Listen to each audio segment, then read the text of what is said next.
Oh, ladies and gentlemen, we are back.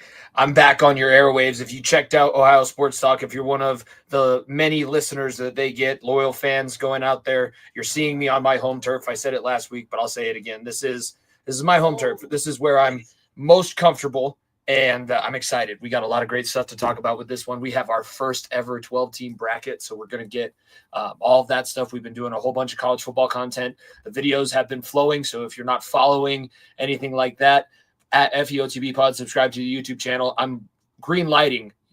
Negative comments have been green lit. So if you're not taking advantage of it, I'm one of the few shows that I can actually sit here and tell you, I want you to negatively comment. I don't care. I just want the interaction. I want that, this, that, and everything else.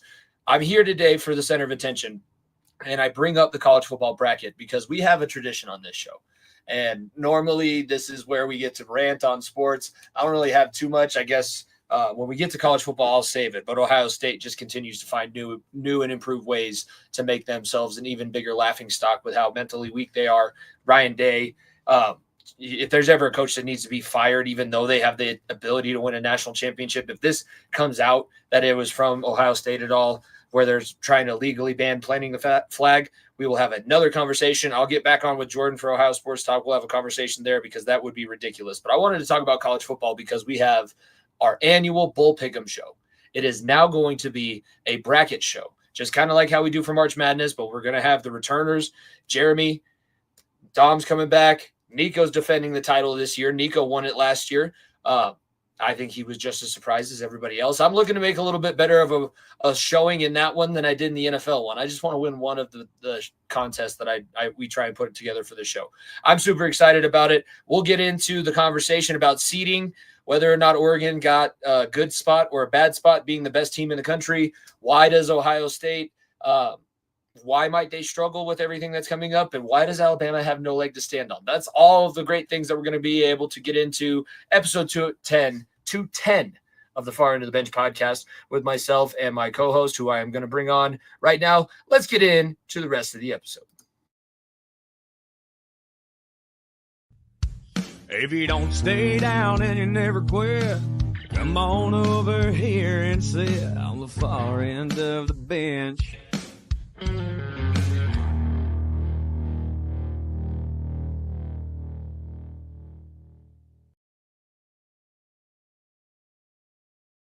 The roof is on fire. If you play goaltender for the Colorado Avalanche, your ass is on notice. Damn it. And plus, we got all the great stuff that's coming up. Your mic is up. It's a big week. It is a big week for us, Jimmy, over here. We had obviously the big championship weekend this past weekend. NFL playoffs are in full swing. Your quote-unquote Bengals could still be alive, possibly. They're not. If we keep the Simpsons on our roster, I like our chances a lot better. Not entirely dead. And most importantly, you and myself are playing each other in the losers bracket for our fantasy football playoffs in hopes of not getting the last place game. So big things are moving here and at the last couple of weeks of 2024, which has been a fantastic year for us. But big things are moving, and it's I can't wait to get into the rest of it because it's been a big week in the sports world. As it stands now, you are up by 2 points. I'm looking at it now. We both have one person Brock playing. Purdy and I have Jawan Jennings. It doesn't make that much of a difference, really.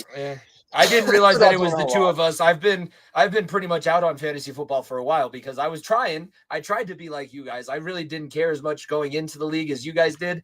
And then I'm setting my lineup and I'm following. We follow all these different pages on our show, and I picked up Justin Fields when it was announced that he was going to be the starter at the beginning of the season. And then I had this and I was doing that. And then I have like 4 or 5 guys every single week that are not scrubs. They're playing on the field, yet they get negative points or lose points. I had Travis Etienne. He scored a touchdown at the end of one of the games and then fumbled 2 minutes afterwards. So he negated all of his touchdown points. I'm like, I'm not trying to come in last. I'm really not trying to be the easy matchup for everybody. And I get it. I'm here for all the shit talking, like set your lineup. Bitch, I've been setting my lineup.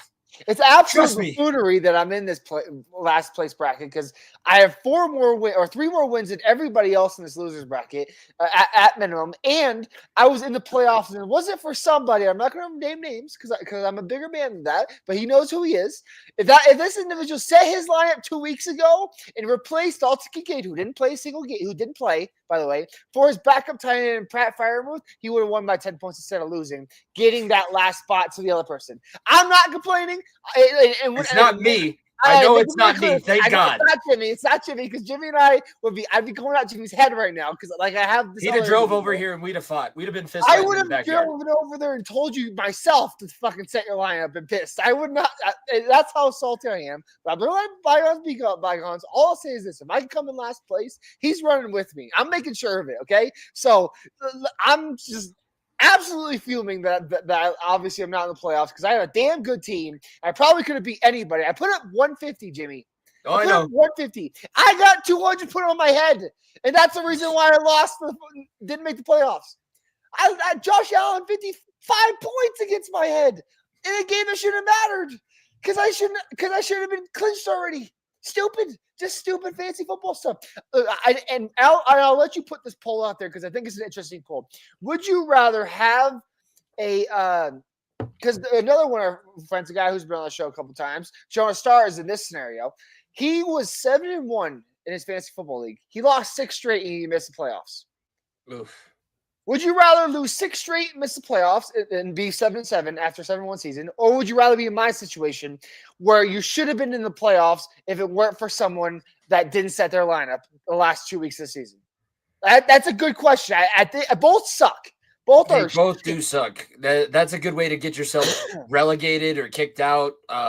That's a good way to make sure that nobody wants you in your fantasy league anymore. I honestly, at that point, because I've dealt with I've been out of the playoffs for so long. I feel like I'm not the Carolina Panthers. I'm the Las Vegas Raiders of the fantasy league. That's what I've been doing. I've been trying. Shadur's been posting, tweeting God is good every time after I lose. That's been my scenario. But I feel your pain. I'm not sitting here saying that I don't understand. Again, it just doesn't mean all that much. I get more butthurt about Doug whooping my ass in college football than I do about some fantasy football I literally have no control over. Gee, I'm in the last place game in my family league. Like, you know how degrading that is also? Like, Your family league is a different story. Family leagues are personal. Hurts. That hurts. Like that this hurts. Yeah. And the thing is if I read you my team off, I'd win any other league I'm physically in. But considering I don't have if I don't have a top 3 player at each position, I don't win that league. Let me make that very, very clear. There's 6 teams in the league. Yeah, I was gonna say there's not that many teams. So you got to draft. You have to draft well, and you have to hope that you have not developed. It's a different situation in college football or even the NFL. You're not drafting and developing, but you hope that you draft, and then you hope, oh yeah, I have Jawan Jennings. I have I can't even think of McCaffrey's backup that's been playing. Garendo. I have him. Don't worry. Isaac Garendo. Doing bad. The guy before that, Mason. Was it Mason? Jordan Mason. Yep. He's like, oh yeah, well, thank God I picked him up in the random 6th or 7th, 18th round or whatever it was. But I thought I was going to be smart, and he's kind of turned himself in. I'll say my biggest swing, and I'm not going to call it a miss, but it's one of those warning track power hits where you were feeling really good. You don't play baseball, but I'm sure it's basketball where everything looks great. Like you followed through with your form, you launched it at the perfect angle as it's falling into the hoop, like it's going in. It just bounces in and out. You rimmed it out. That's the one part of the rim that you couldn't hit. That was Chase Brown for me. Chase Brown has not had a bad year. I know. I ended up trading him away because I got a couple really good games out of him, but I needed better receivers and better tight ends. My passing game in my fantasy league sucks. Chase Brown has the ability to score on every play, and he gets tripped so easy. I'll tell you where you fucked up. Andrei Yoshevitz is a good receiver. That was another one that I swung and missed on. He is not a fantasy football receiver. There are receivers that are good for fantasy football, and there are receivers that aren't good for fantasy football. And they could be good in the NFL. Juwan Jennings. I don't think anyone would particularly say Juwan Jennings is a top 15 receiver in the NFL right now. But he's a top 15, top 10 receiver when it comes to output and production and fantasy football wise. Same thing goes for some logic. And look, I can't blame you. You were late. That was a pick that if Andrei Iosivas becomes a fantasy stud for me, we're talking about the Bengals like possibly competing for a 1 seed. If Josivac did what I was expecting him or wanted him or like trying to manifest him to do, he does well in fantasy and he does well and the Bengals are winning. You're Neither not of wrong those on things that. happened. The one thing that obviously was your downfall is I want to see what your thoughts are on this because obviously you didn't draft McCaffrey. You were late to our draft. You had the first overall pick. You were automatically drafted Christian McCaffrey. Hindsight's 2020. Don't get me wrong. Would you have changed that pick from the first day, or would you have just stuck with your horses? Just think that he was had that lingering issue where no one really knew the answers back at the beginning of the season, but you probably could have expected him to play at least 50 to 75% of the games this season. Would you still have taken McCaffrey? I mean, I was pretty happy at the time because I was on the field coaching, so I was going through the draft as I was also yelling at middle school football players. So honestly, if I'm thinking about it, if I'm gonna put myself back in those shoes, I'd probably go. I mean, I thought Nick Chubb was going to have a better season than he did. I wasn't going to go Chubb with the first overall pick, but knowing what I know now, hindsight being 2020, Saquon Barkley, if you drafted him, if you got him, I was like Saquon as the running back, the receiving threat, the guy that's literally going to be, he's on pace for 2,000 yards and pushing Eric Dickerson for his record. That would have been my pick besides McCaffrey, knowing that McCaffrey was banged up. Like, I feel like Saquon's going to get to that point because that's just how running backs are. They age like cheese. That's literally what running backs do, and that's what Christian McCaffrey's proving. I probably would have gone Saquon instead of McCaffrey if I was picking a running back number one. It's interesting because obviously Saquon. I mean, I love looking at the percentages after the season's over, regular season's over, and seeing where everyone stands. But if you drafted Saquon Barkley in the top 5, which most people, I mean, he wasn't a top 1, 2, or 3. He was roughly around the 5 to 6 range originally. If you drafted Saquon at that 5 to 6 range, I would take a wild guess you're a number 1, number 2 seed right now. There's a very good chance that you're especially if you ended up stealing Allen in like round 2 or 3 after you get Saquon 5 or 6, because I feel like didn't somebody pick Allen? Allen got picked pretty early. Allen's kind of the unicorn because he can score 10 points in a play. He proved that. Catch and throw for a touchdown. Absolutely saying. Look, it's interesting because, like I said, I don't know. We don't talk a ton of fantasy football on this show, but we are very heavily invested in it, and that is takes over our lives outside of this show. So I think we had to touch on it a little bit. But I mean, look, you look at I find it so interesting because I'm in a couple dynasty leagues too, where I keep the same roster every single year. Well, this can segue into college football a little bit, and as we get into the rest of this, because I think this upcoming 2025 skill position draft class could be one of the best we've ever seen. Like you look at the talent between obviously Travis Hunter, Ashton Jeanty, Shador, Cam Ward. Jackson Dart is going to be somebody that somebody takes a flyer on for sure. Isaiah Bond, the two Tyler Warren from Penn State, Colson Loveland from Michigan. Like there is a good crop of talent, especially this running back class. You didn't even mention Emeka Egbuka, who's been there for a guy long that I want time. the Broncos to take. Thank you very much. but yes, like there's lots and lots of great options and for those dynasty drafts in this rookie class because how, and frankly, I want to give a kudos to college football, NCAA football for this, not the league, obviously the game, because I probably would have known half of these names before this fucking game came out. Now the game comes out, I play it nearly every other day, and I'm just recognizing names. Oh, this guy's playing for this team. Oh, that guy's for that team. Oh, this guy's going to transfer or portal for this year because he didn't get the touches here. It adds to it, and I think it just makes it a lot more fun that way. I don't know. I feel like I'm a lot more educated going into next year's draft because of this game more than I ever have been. As weird as that sounds, I know that sounds weird, but I think a video game has done that to me. That's legit. I think that's why it's the best thing for EA to have brought that game back, because now you get the fantasy football guys that will buy the college game to see, if I can work the sticks with this guy on the field, I could probably count on him to do a little bit of something, maybe not year one right away, but in dynasty leagues, you have the ability to draft and hold and see. And then if you're holding somebody, Chase Brown would be a guy that I probably would have drafted 2nd or 3rd round when he was a rookie, because I know when you saw him run in college, when you saw him run at the combine, that was just like his twin brother is not even as fast as he is, but he's got some speed that like you can literally take it to the house on every play, similar to what we see out of Jamar Chase. That's a guy that you stash in a dynasty league, and then 2-3 years down the road, possibly, I'm saying not as it looks like he might be able to be a solid one or two running back option in fantasy leagues. A guy like Jimmy Horn, obviously, he doesn't get the love and praise that Webster and Travis Hunter get in that Shedeur Sanders offense. He's going to be a 4th or 5th round pick and a guy He's that going to the Dolphins.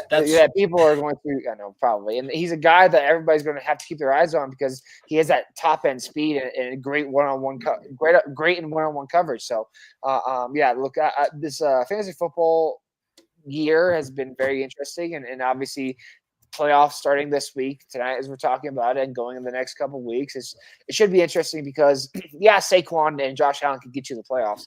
Who are the big players these next 3-4 weeks? Like that can make a difference because there's some guys out there like something Westbrook from Tennessee, who's been a great flex option, who's been dropping like 15 points a week on a bad Tennessee Titans team, could be a league winner. Like there's a handful of guys out there that are waiver wire guys that they get to fill in for guys injured and could make massive moves for teams winning fantasy football championships this year. Last thing about fantasy sports, I do want to mention, because I picked it up as a remedy for how bad I was doing in fantasy football, and it's actually worked out pretty well. I'm on the top side of my division. Fantasy hockey, 6-3. I'm up right now by 5 or so points, and I'm wheeling and dealing in that one. I'm adding somebody and dropping somebody in almost every matchup. That's kind of what you do in fantasy hockey, similar to baseball, and I assume fantasy basketball. I never played fantasy basketball because I spend most of my time on a wrestling mat. That's literally all I do. I wish I could get more fantasy basketball, fantasy hockey, but it's just so tough staying alive every single day. I'd normally take one day because the app is good enough that you can move it to the next. You basically like you have a matchup for a week, so I just go through the matchup on Sunday and I make sure that I'm not leaving many bench spots open. And the problem is having 9 other people do the same thing. That's the other difficult part about it. Because like either I'm just in a random one. Yeah, random one where like it doesn't really matter, but you're having fun with it. That's the toughest part because I wish that there was a way to construct it differently and be a little different in how fantasy hockey, fantasy baseball, fantasy basketball do the way they do.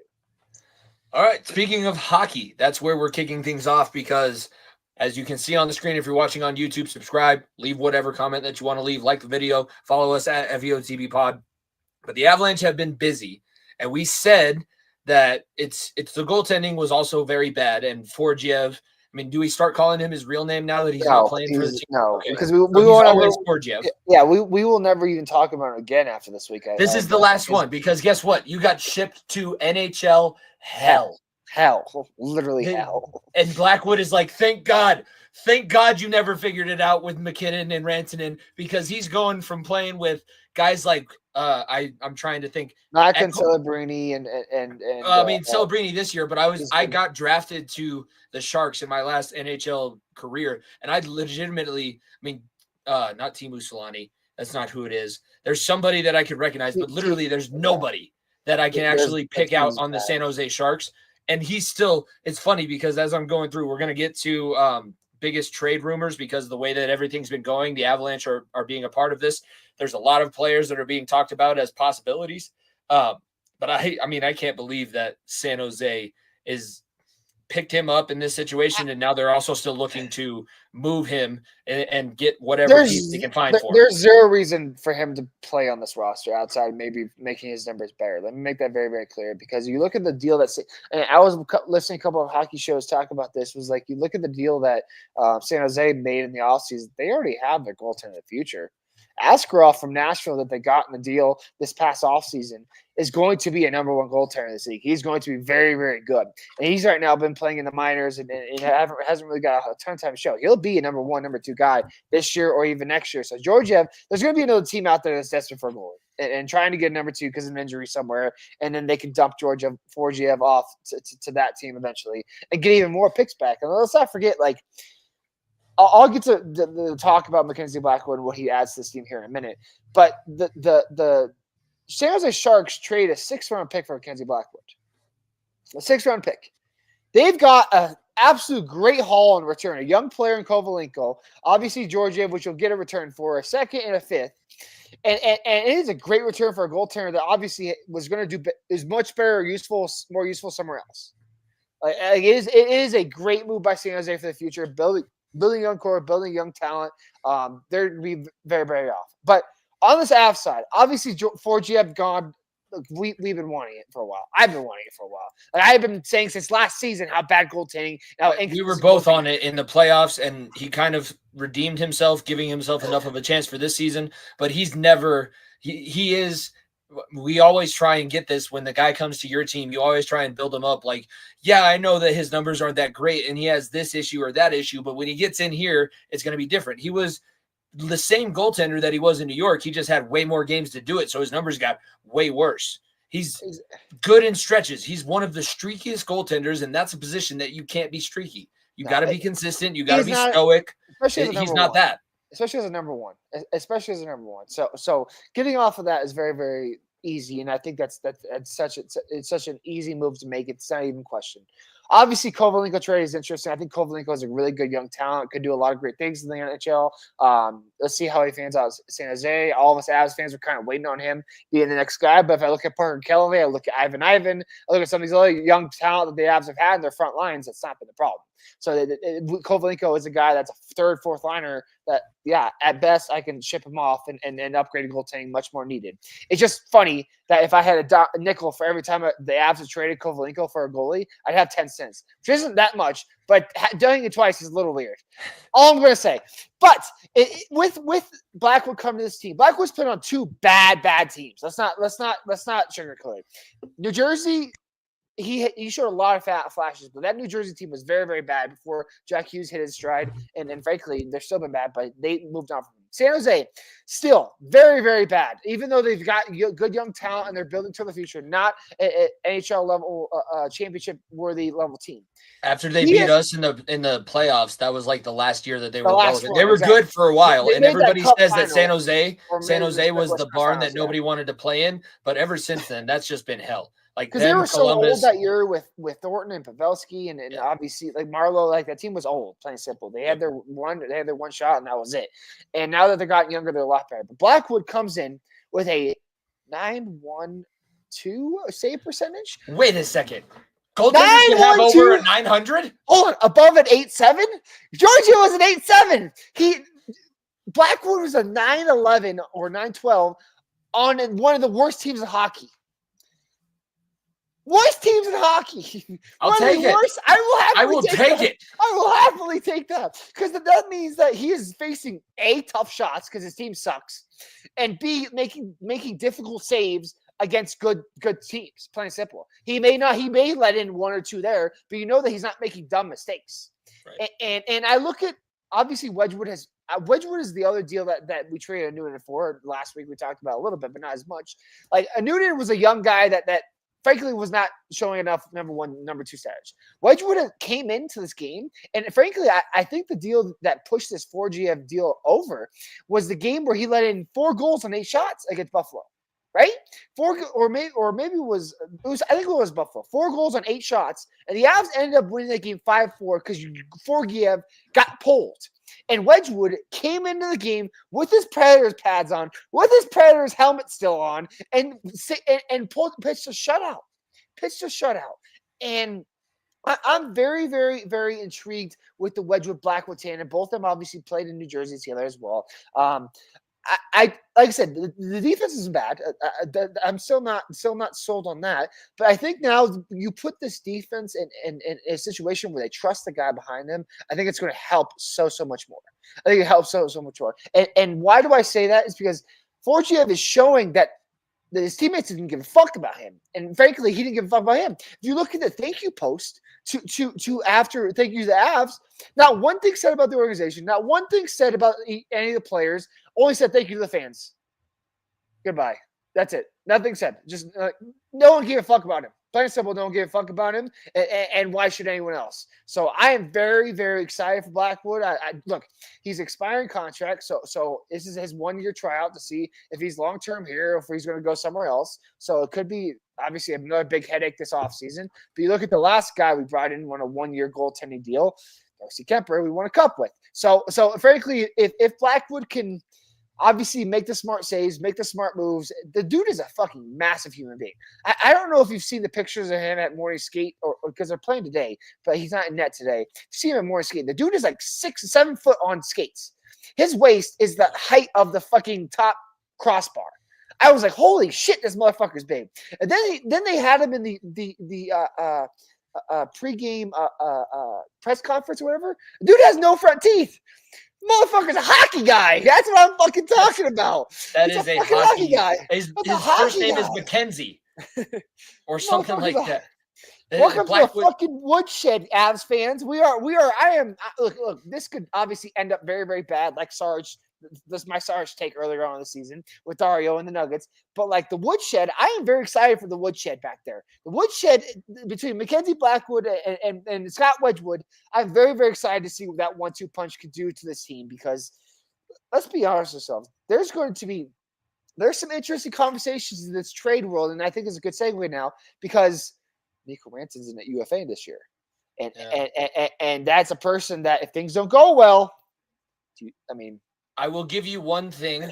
He is not in this way too because the trade deadline for the NHL is still a ways off. So a lot of the moves that we're going to talk about might have time, but teams seem to be firing on all cylinders right now. He is not in. I would assume he'd be in the elite tier. I have not seen his name in the article that I'm looking at from ESPN. What we're going to do is we're obviously heavily invested in defense. So I'm mainly looking at defensemen. And there's an elite pending tier. There's an elite tier with term left on the contract. And then I think they have a goalie tier, and we'll continue to go through. But we're starting at the elite pending free agent tier. So these are guys that will be 100% unrestricted at the end of the season. The only two defensemen that are there, actually these are unrestricted free agents. Ivan Provorov from the Columbus Blue Jackets. The name that surprises me, Keandre Miller. Keandre Miller does not have a contract past this season. And I know that it's blasphemous to think that the Rangers are going to move on from him because he is he's 24. Why? Why would you let a guy like that go? He especially has not been good this year. He's not been good this year, though. He has not been good this year, and especially look at what happened with Trouba and the fact that he was. They basically said that, "Hey, captain, we're just going to healthy scratch you, and you're going to go play in the minors." And they were literally, if it wasn't for Anaheim just sucking it up and saying we'll trade for you and we'll take on his contract, he would have went on waivers and someone would have picked him up. That's your captain of your team. And Keandre Miller has not had a very good year. And I think if he's paired with someone better, I wouldn't mind at all. I like Provorov a lot. I think he could be a very depth defenseman and be, like I said, I'm also in the sweepstakes. This doesn't need to be a fucking crazy move. I think you've already made your crazy move. I'll keep it a buck. I think your goaltending is already your crazy move. That's the fucking overhaul. Overhauling your goaltending situation literally 10 days. Literally 10 days. Like Thanksgiving, we had a Noonan and Forgiev on this team, and it's December 12th, 2 weeks later, and they're both gone. Like that's your big, massive trade. Now it's the Cogliano, Darren Helm type of trade where you just offload some of these young guys and for a veteran help and try to get a little bit more depth and a little more experience back there. Because, like I said, I'll continue saying it because it looks less and less likely this is going to happen. But obviously, the only home run trade that should be happening is number 87 coming to play with his best friend. I will stick on that. I don't think there's any other if he's crazy. playing bad, if he's playing that bad, shout out Jordan, by the way, checking in from Ohio Sports Talk. We talked a little bit about Columbus, so it's interesting that Provorov comes up. But if Miller's playing that bad, that team, I think that I'm not looking at the standings, but that team seems like they're falling apart at the seams. Why wouldn't you look for a new situation, or why wouldn't the Avalanche be interested? We'll go down to the next tier, the elite players with terms still left on their contract. Mario Ferreira, Cam Fowler out of the Pacific, San Jose and Anaheim, respectively. Mike Matheson out of Montreal, and then Rasmus Ristolainen out of Philly. Picking up a flyer. Any of those names do anything for you? Ristolainen and Cam Fowler are intriguing because they've been around for a lot of years and they really haven't been on playoff cup winning teams, frankly, and they've been on some just bad teams in the past couple of years. And I feel like they could get a good shot on a better team and be a little better there. My intriguing thing is when you have Nico obviously pending free agent, when you have obviously Mackenzie Blackwood now a pending free agent this offseason. You have some other, obviously Landeskog thing is still laying over our head. Like there's a lot of things that I think it's better to have a guy on a 2-year deal. A guy that because look, we made this deal, same deal last year, right? Sean Walker came in. We love Sean Walker. He's a great player. Motherfucker walked.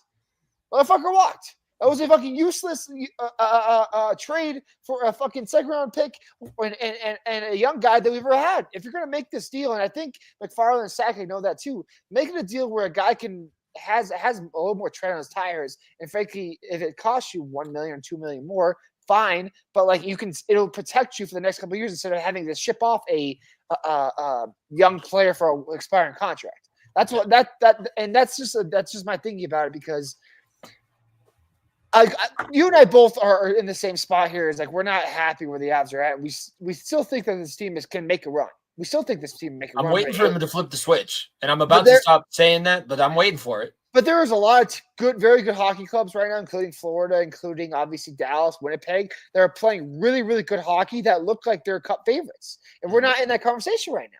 So the question really has to rise is, like, if this season continues this way, do we really think that we're going to make the Western Conference Finals? Obviously, Makar and McKinnon could lead us there. There's zero denying that. But what if it's a second-round exit and we're wasting all of our young talent and trading our young talent away for guys that are expiring contracts that are just going to leave, right? Just going to leave. And then you don't even get a chance to pay Mikko.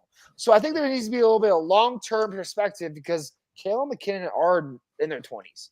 Okay, they're still both in their 20s. Obviously, McKinnon late 20s, McCart I think midway through, but like they're still both in their 20s. And if you get to that point where you're past their mid 30s or early 30s and 33, 34, you're still hovering around just mediocrity and not having a cup contender, you're failing them. So I think you have to have a little bit long-term aspect, because we're not one piece away from winning a cup anymore. We're not. We're 1, 2, or 3 pieces away from being the favorite again, frankly. And that's why this is so tough, because the numbers that I've been seeing out there from Mikko Rantanen is he wants $14 million AAV. And that's a fucking insane number. What does McKinnon have? Because he's 12 and a half, I think. I think he's 12, somewhere in there. You're not going to get paid. But in Landeskog's subtraction and Val's fucking bad problem, Mikko Rantanen has been the second most consistent forward this team has had. And frankly, he's been one of the best wings in the NHL the last couple of years, very easily. And the reason why that contract came up is because there's a number 2 forward out there that is getting paid that money, and his name is Leon Draisaitl.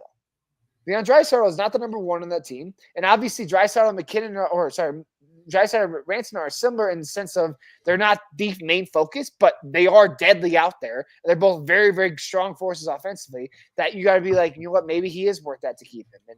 And that it's going to be very interesting, because I know I listened to Spit Chicklets and I saw them talk about, well, if Rantanen confirms he's not signing long-term, you need to make a move.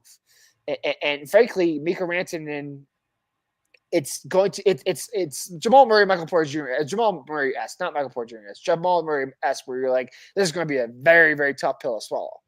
It's going to be a very, very tough pill to swallow. If that's the money, it's going to suck. But if that's the money that he's asking for, go get that money with some bottom of the basement team that's willing to pay you. You're not going to get that money from a contender. None of the contenders have that much money. If he's going to stick like this and this team stays this way, come, what is the trade deadline? February? Maybe late January? I think it's in March, honestly. Maybe it's in March. Like, you have to have the conversation.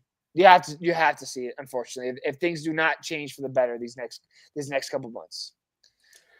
Trade deadline is March 7th, 2025. So we do have a little bit of time. I'm going to bring up a couple names because they do have another tier on this list. It says help on the blue line. These are your older guys that you were talking about.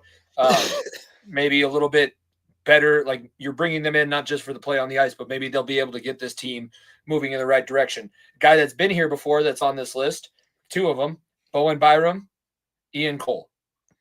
Either of those guys? I think Bo is not a veteran guy. It's just another. I think Bo is going to. This is just the help on the blue line tier. So it's guys that would be giving you better skill, but you're not expecting them to be the best. Would be a much better upgrade than Ian Cole. Ian Cole's a fucking traffic cone out there. Last time he put an Avs sweater on, so I wouldn't even want to touch that with a 10-foot pole. Bowen Byram a little bit different. I don't think that makes any sense. I think Bowen Byram would go somewhere else. My one that I like on this list that I'm looking at right now is Ryan Lindgren out of New York. Another one of the New York defensemen. It really is good on their blue line. If New York is in that sell now mode, there are very intriguing options because obviously don't play in the same conference, to only play each other twice a year. It'd be not even that big of a headache to getting Keandre Miller or Lindgren over here. They could be a tradable suit partner because obviously they already did it with Chuba. Like they're willing to get rid of pieces to try to bolster their future. They just signed Shesterkin to a long term deal. So they're going to be tied to that for a while. So they might be able to be more expendable on some of these other defensemen that the Avs could pick up. I think it'll be interesting to see where they go. We obviously still have a lot of time, so it's a little bit early to talk about, but it's mainly a chance for us to give the credit that the Avalanche deserve because they did make two big moves. Avalanche move on from both Alexander Forgiev and Eustace Downen to bring in Scott Wedgwood and Mackenzie Blackwood.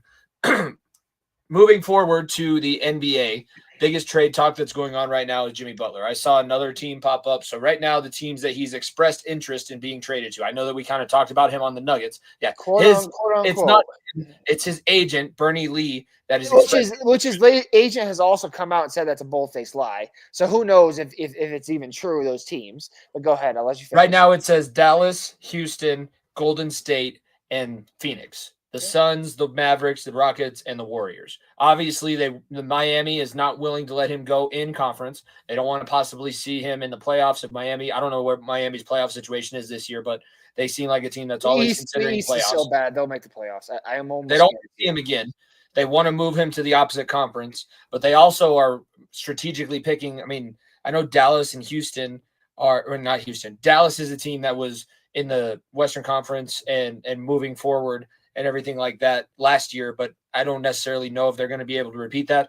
It's weird that the Nuggets were never mentioned. To me, it almost feels like in this situation, the Nuggets not being mentioned is almost a good thing because this seems more like a smokescreen, like trying to drive up price or trying to drive up trade value. This does not seem like this is an actual report because agents, I mean, you know better than I do. Agents are never going to be this forthcoming with which teams are there because that just drives the value down. So this has to be a play somehow for more money. And frankly, not even more money, but more player value. Jimmy Butler is a guy on an expiring contract, and Miami is a team that, look, frankly, they're that second tier of East teams. I think Milwaukee's obviously above them. New York's above them. Boston obviously is above them. You could even throw Cleveland there after their hot starts above them. Like, Jimmy Butler is 35 years old on an expiring contract. Miami kind of needs to get younger here. And if I look at the teams that were listed, if I'm Miami – Let me rule a couple things out. One, Dallas does not have any young pieces that would even be worth it. You're gonna give them fucking Dorian Finney-Smith? Like, is that what Dallas is gonna do? Like, there's not young pieces in Dallas to give them. Golden State, that's where the young pieces come in. You can get Kuminga, you can get Moody, you can get Pajemski, you can get some young pieces there from Miami if Miami's interested in that for Golden State. So I think that's a very, very suitable trade partner if I'm Golden State. You want to get Steph Curry, another running mate. If I look at Phoenix, are they going to trade Bradley Beal? Because they're not, or they're going to trade Devin Booker? That team doesn't have a salary cap to literally hold that many max contracts. They literally don't, physically don't, because of how much they're tied to Booker, Beal, and Durant, obviously. And obviously still have Nurkic on the books. They have a lot of other things on the books. They don't have the money for that. So they'll have to trade one of Booker or Bradley Beal. So Butler has $49 million left on his contract and a $52 million player option next season. That's the money that Nico's talking about. That's a lot of money, and they have to match that somehow. So I don't think that's going to happen unless they get rid of one of those two, which I don't think is going to happen, frankly, if I'm being honest with you. The Nuggets in this situation is the interesting one because I think that I think Miami could see Michael Porter Jr. as a very good asset. Like, if I look at the assets in return of each of those teams, Michael Porter Jr. is going to be at the top of that list.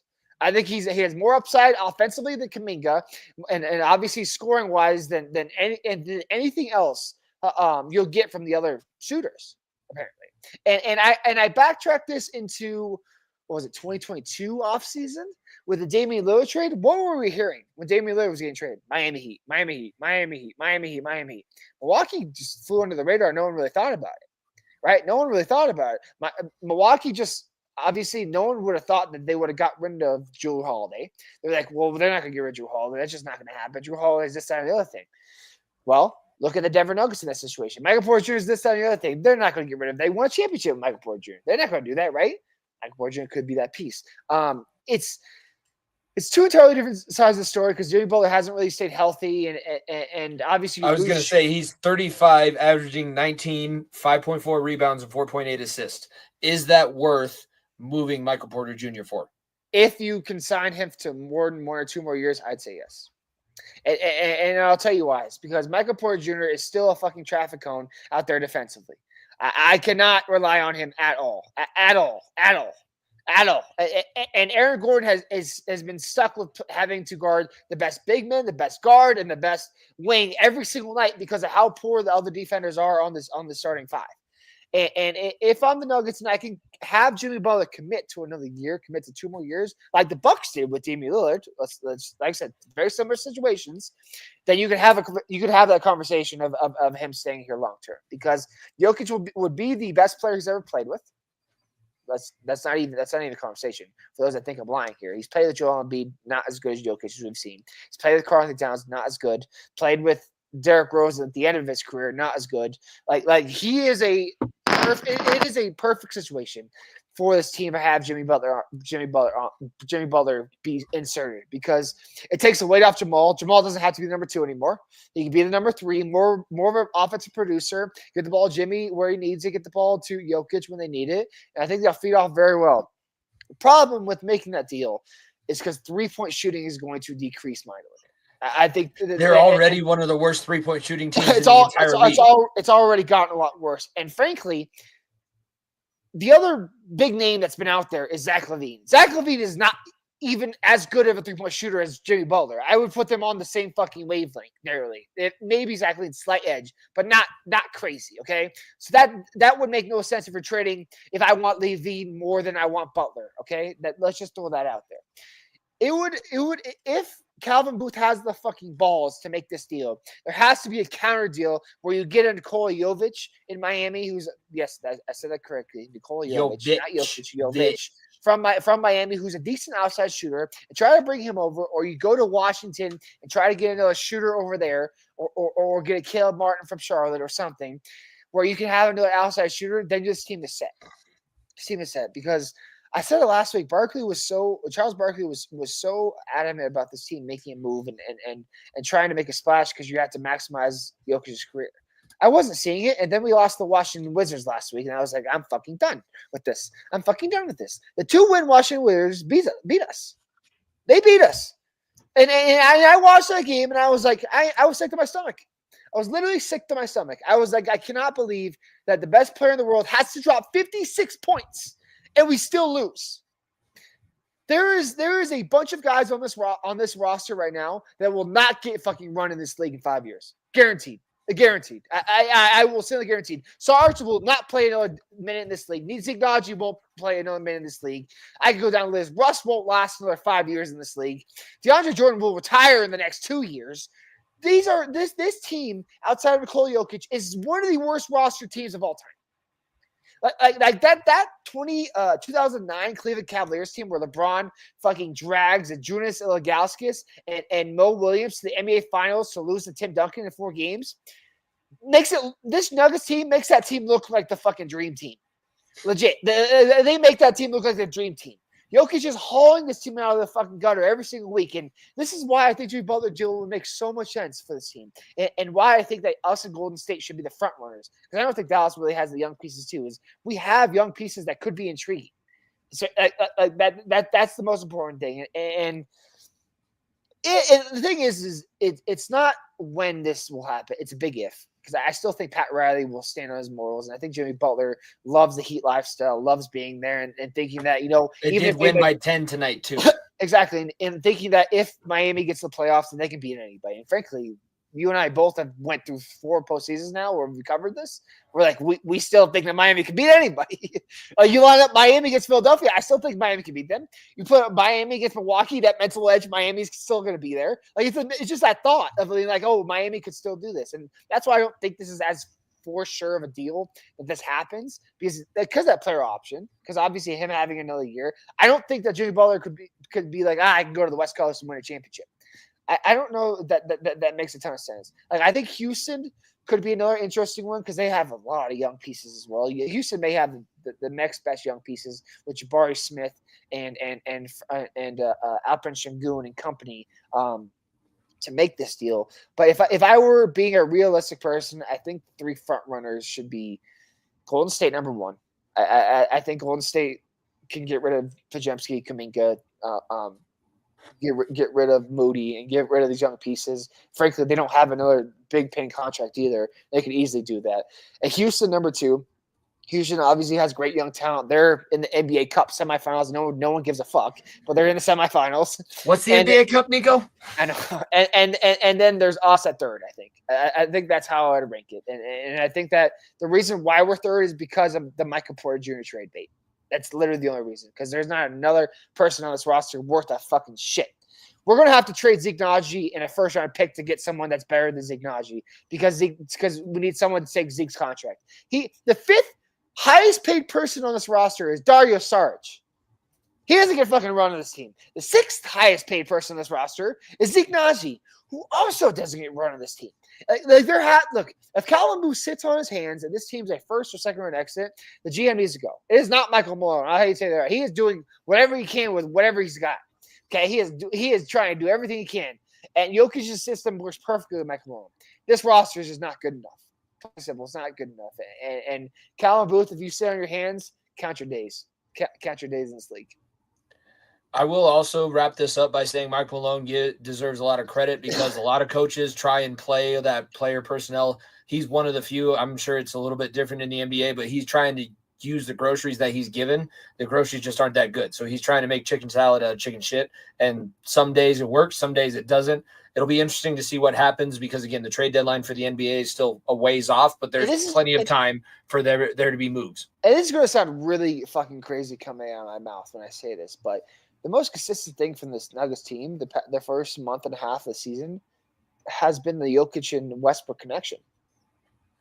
Plain and simple, like Jokic and Westbrook, they've been throwing dimes to each other, make their life so easy. Jokic has really done really well with Westbrook thus far, and he's contributed quite a bit. Which I'm not going to throw Jamal Murray and trade rumors quite yet, but that does make him a little bit more expendable if you trust Russ. But I don't think you trust Russ that much yet. That's the thing. All right. Well, that's a little bit of a hot take to wrap up that segment. It's time to get to what the episode is titled after. It's playoff bracket time. I know that you like seeing brackets. I like seeing brackets. I'm dead in the middle of wrestling season right now. We're about ready to go on 2 major weekends of tournaments, so brackets are my thing at this point. Let's get this bracket pulled up because I think people are interested to see exactly how things shook out. If you were living under a rock, if you're not a college football person and this is your first time getting into the bracket situation, welcome. We're glad that you're here. This is a great time to be joining at this point because not only do you get to see all of these beautiful teams in a bracket style format, we're going to get to make our picks and we're not going to have to choose which bowl game is going to be more entertaining and not. These are the games that we're watching. Let's go ahead and talk about the elephant in the room. Bama got left out. And we were making a pretty big, hefty case for them because obviously if you're going based on teams that can probably win, you're going to have to bring one of these 3-loss SEC teams in. The way that the seeding was given to us this year, the way that the rankings have been working out, the committee didn't lie to us. The committee has done what the committee said they were going to do all the time. They didn't detriment people for losing in their conference championship. I think there was a little bit to play with last year and how Florida State got left out in that whole big debacle. So you do get 2 ACC teams in. That's technically the 4th of the power conferences. But looking at this bracket, the big thing that's missing is Alabama, Ole Miss, South Carolina, those big juggernaut 3-loss teams out of the SEC. Miami, whatever, because, should have handled business against Syracuse on the road. You had a 21-point lead, and you let Will Howard come back and beat your ass. So they're in that conversation, but on a little bit different of a trajectory. What do you think the reasoning is? Let's have you start off. Tell us why this is the best thing for college football, why Alabama was left out. Let me first by stating this, that I was almost convinced that Alabama was going to make the playoff. I frankly was I thought that was a foregone conclusion. Frankly, I thought they were going to get in. I think the way they were setting things up, that it was going to take one team to lose, and the wrong team lost, unfortunately for them. The wrong team lost for them, and it hurt their standing there. And the thing with that I thought was so interesting about all of this was like people were like, well, this is going to kill the better matchups throughout the regular season. This is going to kill this, that, and the other thing. Jimmy, who did Alabama lose to? All conference matchups. Thank you. Fucking Vanderbilt in October. Oklahoma, 500 Oklahoma, second to last week of the season. And you're here complaining about bitching and moaning? Oh, we're not going to schedule any tough teams in our out of conference anymore. Good, because you got plenty of issues dealing with your conference. Exactly. Like they as SMU. Look, I think Alabama's a better football team. They have much better talent than SMU. There's South Carolina, Ole Miss are also better than them. But SMU also walked into the ACC their first ever year, and frankly, one poor game was away from running the table and winning the conference, a Big Four conference. 1 year removed from not being a Power 4 or Power 5 team. 1 year removed, the SMU, and they come in and they absolutely do a great job and win their game. I think what makes it so interesting is because you look at that game against Clemson. Clemson was blowing them out in the first half. It was a 21-0, 24-0 game. If SMU doesn't make that run to get back in the game, to push this game to how close it was, I think Alabama sneaks in. I'm going to. I think. Bama over Ole Miss and South Carolina doesn't really have a leg to stand on because they did lose to Alabama. You can talk about the referees all you want, but I almost think that it's Ole Miss that should be really pounding the table. It's Alabama because Alabama's the bigger brand. But if I was pissed off of any school, and also, by the way, your quarterback that was going to take over for Jackson Dart entered the transfer portal. So if you're an Ole Miss Rebel fan, you're having a rough week. But I think Ole Miss has the best case. I know that we're all saying Alabama, but Ole Miss definitely has the best case of the 3 lost teams that got left out of this tournament. And like I sit here on the fact that the SMUs of the world, the Clemsons of the world, the Arizona States of the world, the teams that nobody thinks going to make a run at all are the ones that will sneak up on people. The ones that will sneak up on people that will make this run. It's the fucking George Masons of college basketball. It's the Stephen F. Austins. It's the VCUs of the world that, you know what, they got in because they won games at the right time. And frankly, are they better than some of these other number 1 seeds, number 2 seeds that they won their conference? Probably not. But they are in a good spot where they can make a run. And specifically looking at this bracket, this right side of the bracket is as wide open as it can be. That's if you are on the right side of the bracket, you are loving life because there's no reseeding. Especially the number 2 seed who just lost their quarterback. And I get Carson Beck has not looked good. But having a brand new quarterback walk in the playoff is not easy unless your name is Cardale Jones, which we could see a Cardale Jones type of run. Gunnar Stockton showed a couple plays where I'm like, that's interesting. You're a 5-star recruit for a reason, that's for sure. But like the problem I have with this bracket is like I want to make this very clear before I say this. Conference champions should be the top 4 seeds. I will stand on that fact. The conference, you take out the buys for conference champions and just make it the top 4 seeds, that negates the conference championships entirely. Who the fuck cares? Frankly, who the fuck cares? Because if I'm for reference, if I'm Georgia and I could go into that I'm a top 4 team in the country and obviously just say they lose that game to Texas, they'll have a bye. Like they'll be that 4th team to have bye, even if they lose. You can sit your starters for that championship game because who the fuck cares? You can't sit here and tell me that if Carson Beck didn't play that SEC championship, that Georgia wouldn't be better off right now. Because I get Gunnar Stockton could be a great position, but if you get rid of this conference champions get the bye kind of thing, it is going to negate entirely the conference championship, and frankly, it's going to even negate further the rivalry week. Like Ohio State, for instance, Ohio State last week of the year playing against Michigan. Why, if they know they're going to lose that game anyways, why the fuck would you even play your guys? Right? Like I get it. Obviously, the mental side of wanting to beat your rival, this and the other thing. But if you're a number 1 seed, number 2 seed going into the playoff, and you lose the game, you're not going to make to the Big Ten championship. But you look at the other 3 teams in the bye position, you can still get a bye very easily if you don't play in the Big Ten championship and you don't win the last game of the year. Why would you not say your guys?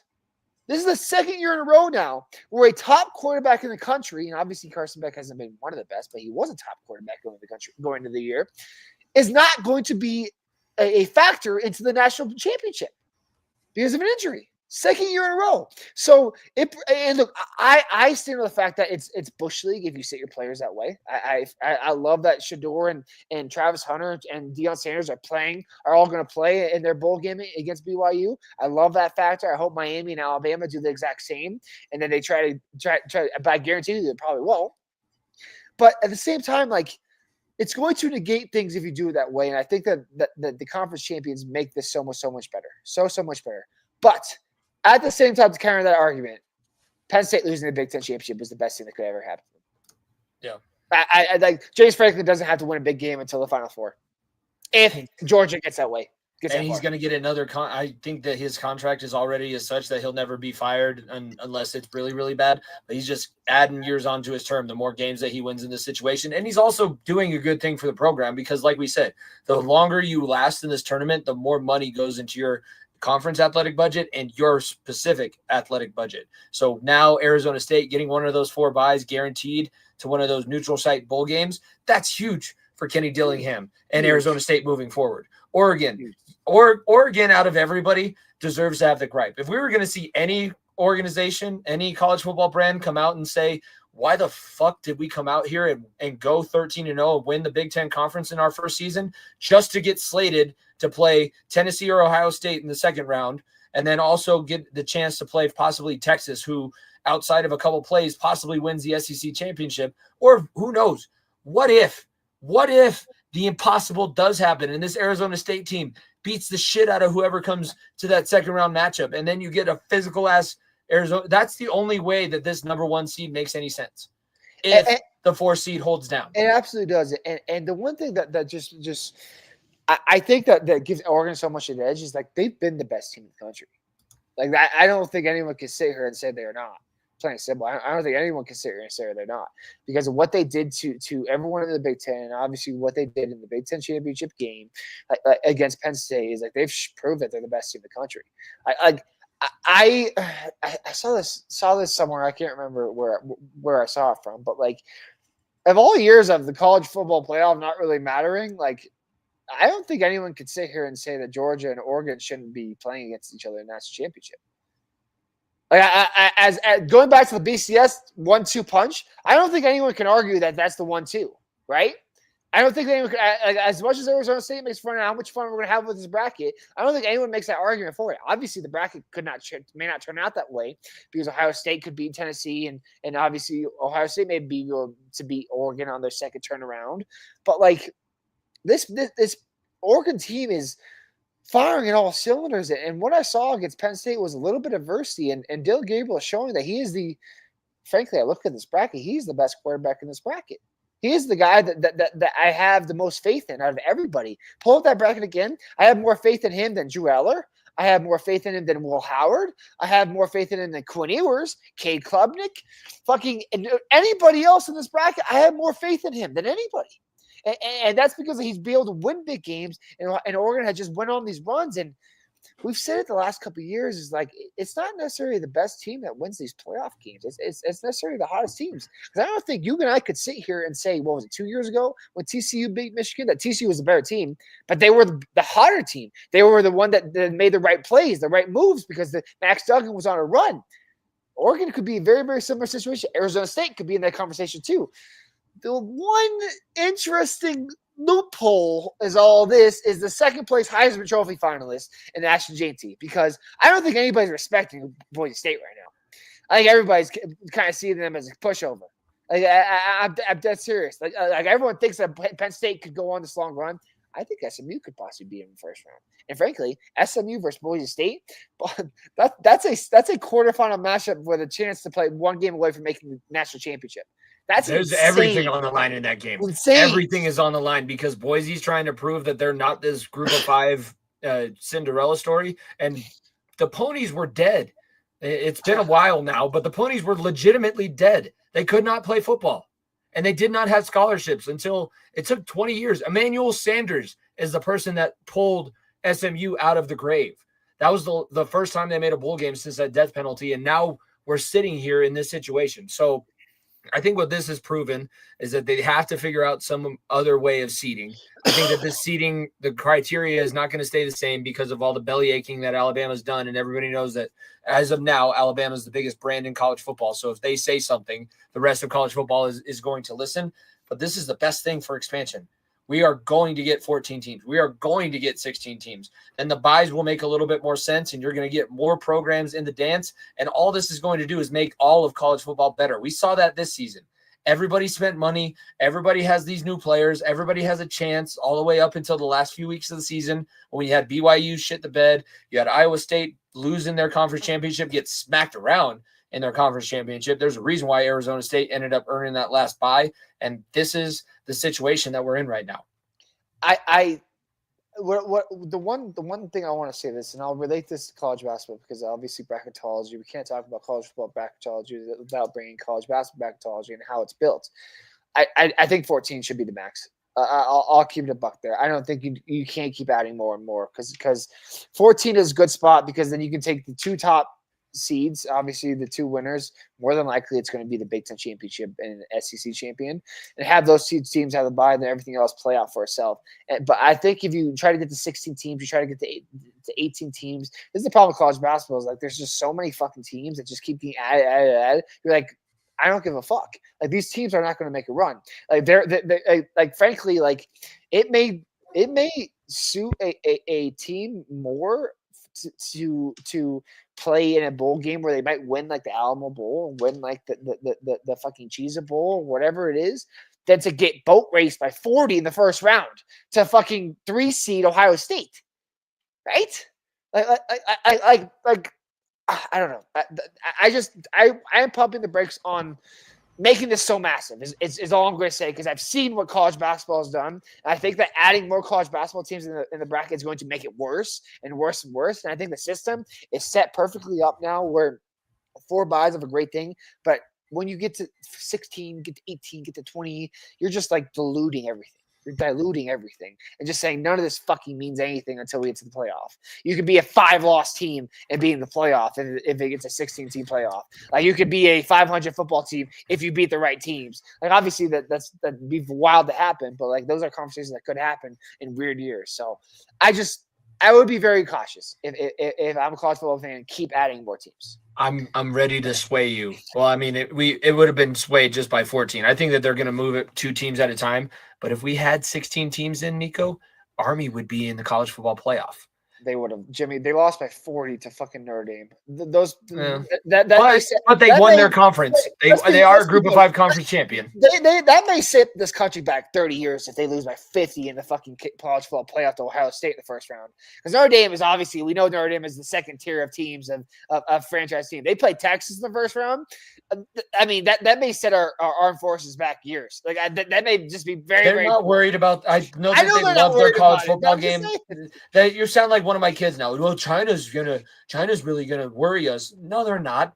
There's a reason why everybody's talking about starting a war with the U.S., and then there's a reason why nobody's actually done it. I know. Obviously, I'm being satirical. Yeah, no, I get it. Satire. I was trying to be satirical too, because Army, they were talked about as a possibility for the college football playoff at one point, and now it's their weekend. With the way things went, I seriously think that, especially with Clemson winning, like I think there was a conversation that if UNLV beat Boise State, that they could have been the last team in. I'm seriously, they could have been that 5th Power 5 conference, because I think that they could have swayed Army being that 5th conference champion as opposed to a UNLV. Well, this weekend we're going to get the Commander-in-Chief Trophy decided on the field. Army and Navy both beat Air Force, so this is the game that decides who gets that trophy. This is one of the most special rivalry games. Has Air Force played in this game at all? Nico, Air Force usually wins the Commander-in-Chief Trophy. Saying. I thought they usually do. Why they normally do. They normally do. It's weird because it's the 3 schools instead of just the 2. So you play the series every single year. Air Force normally beats Army. They normally beat Navy. That didn't happen this year. So now this is the one that decides it. So it's normally if one of the teams wins, they get it. If one of the teams loses, then it goes in limbo or whatever. But this is big because, I mean, it's big because it's a rivalry game. It's one of the most favorite sporting events. Army's at home. It's in Maryland. So I think actually that's Navy's home turf. It's not going to be played near Army's campus up there in New York. I'm just excited because the uniform matchups are cool. There's normally snow in this game. The spread is 6.5. I don't know if there's going to be. This is the best matchup that these two teams see every single year. 6.5 doesn't mean shit. We've said this before. It does not mean anything. I think we had a line like 2-3 years ago and it was like 10.5, 14.5, and I think it was like a field goal game. 6.5 is. Look, I've taken a little bit of a break of gambling because of how badly I've lost on some UFC bets. But like, if you're a smart guy, this game is not going to be decided by more than a touchdown. Like, I don't know. That's just me. It's an interesting matchup. Are you leaning one way or the other for this game? I normally lean. I'm not because I'm a fan of Army or fan Navy, and I have sides. Unfortunately, I don't have any sides with either. But I'll say Army because they've been the better team all season, and frankly, we had a conversation with them in the playoff, so I think that they should win. Their quarterback has been more consistent. Their team seems to be a little bit more put together. My family ties lean more towards Navy, I'm buddies with Jordan. Marines are technically a branch of the Navy, so I think that I'm rooting in my heart for Navy, but Army is a very, very talented football team. That's what not a lot of people realize with the schedule that they play and the fact that it's tough.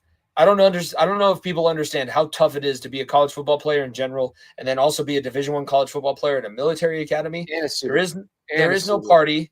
There is no, and that's what I'm saying. You're a student athlete there. The only student athletes that we see are at the Ivy League schools, maybe a little bit at some of these technical schools, these technical colleges, and the military academies, because they have so much. And I love this game for one very specific reason. They put it in one of the intros. I love the intros that they do before every year of this game. This is the only Saturday primetime college football game where everybody playing is willing to die for everybody watching. They say that all the time. That is what these guys are working towards. It's a very special moment, and I love the fact that we still give them. It doesn't even count for their records. They count it in their series record. It does. This is not a regular season game. This doesn't have any effect on Navy. Still finishes 8-3. Army still finishes 11-1. We're going to see what they do in their bowl games, but this is a very special moment. And if you're a proud American citizen, whether you like football or not, you have to understand the pageantry and the magnitude of this game. Absolutely. It's like I said, it's one of the most watched games of the year. Every single year, it's like, this game isn't. This game really is the game that just sets everything up for bowl season and sets everything up for the playoff and obviously getting to a national championship. It's like it's a great way to just put two great schools and two great forces in our armed forces, like the United States Armed Forces, that just love each other at the same time. Like what was it Army or was it Navy that put the CH in the chair force? I don't know if you saw that a couple weeks back, but like they do. There is an insider rivalry. I've had friends that have went to the Army that hate Navy with every passion in their body. Obviously, it goes both ways, and they hate each other in the lines and love giving each other shit, but at the same time that they care for this country and are fighting for the strong thing. And frankly, this is the let me put this in a good way. This is the best game of Turkey Bowl Thanksgiving type of football you ever see. Two families, because like I said, they're both part of the United States or military family, and just going against one another.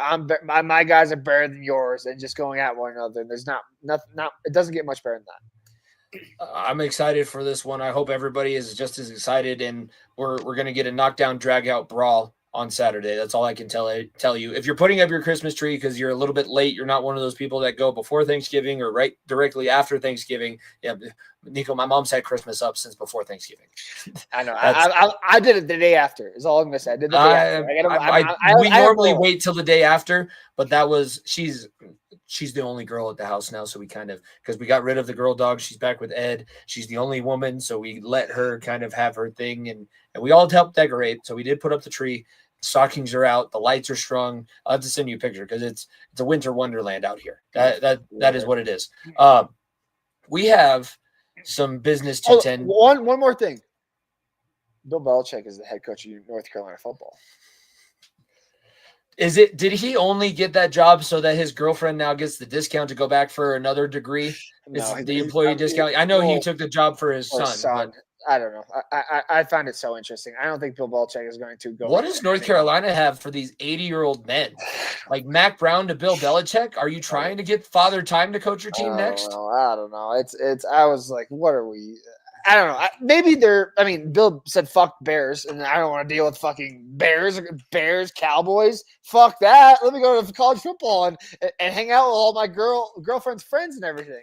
I don't know. I don't know. I find the pictures, the memes that have been going around are spot on. Has there been a? And I throw this into basketball too because I really don't think there has. Has there been a professional head coach that's had so much success and went backwards to college ranks? No, it's always been a bounce. It's always been a bounce back guy. That's the thing. I've seen it the other way around, where obviously Saban was in Miami, but he didn't. He took a step back to college ranks, but he wasn't anything as a Dolphins head coach. I look at and Calipari was an NBA head coach for a couple of years, didn't really do anything, went back to college. Like Pete Carroll, but I don't think Pete Carroll would have. No, I mean initially he was in the NFL. He was in the NFL initially, went back to USC, won all. Didn't really have as much success or near the success that Bill had, like at his age. So I don't know. It's if USC can capitalize off of this, I guess good for you. No, you will not see anything this season, except maybe because I guess what I did hear interesting that interested me was the transfer portal. Because if those guys that are in the transfer portal want to go to the NFL, go to Bill Belichick's team because you're going to get all the scouts and all of his relationships over 50 plus years in the NFL.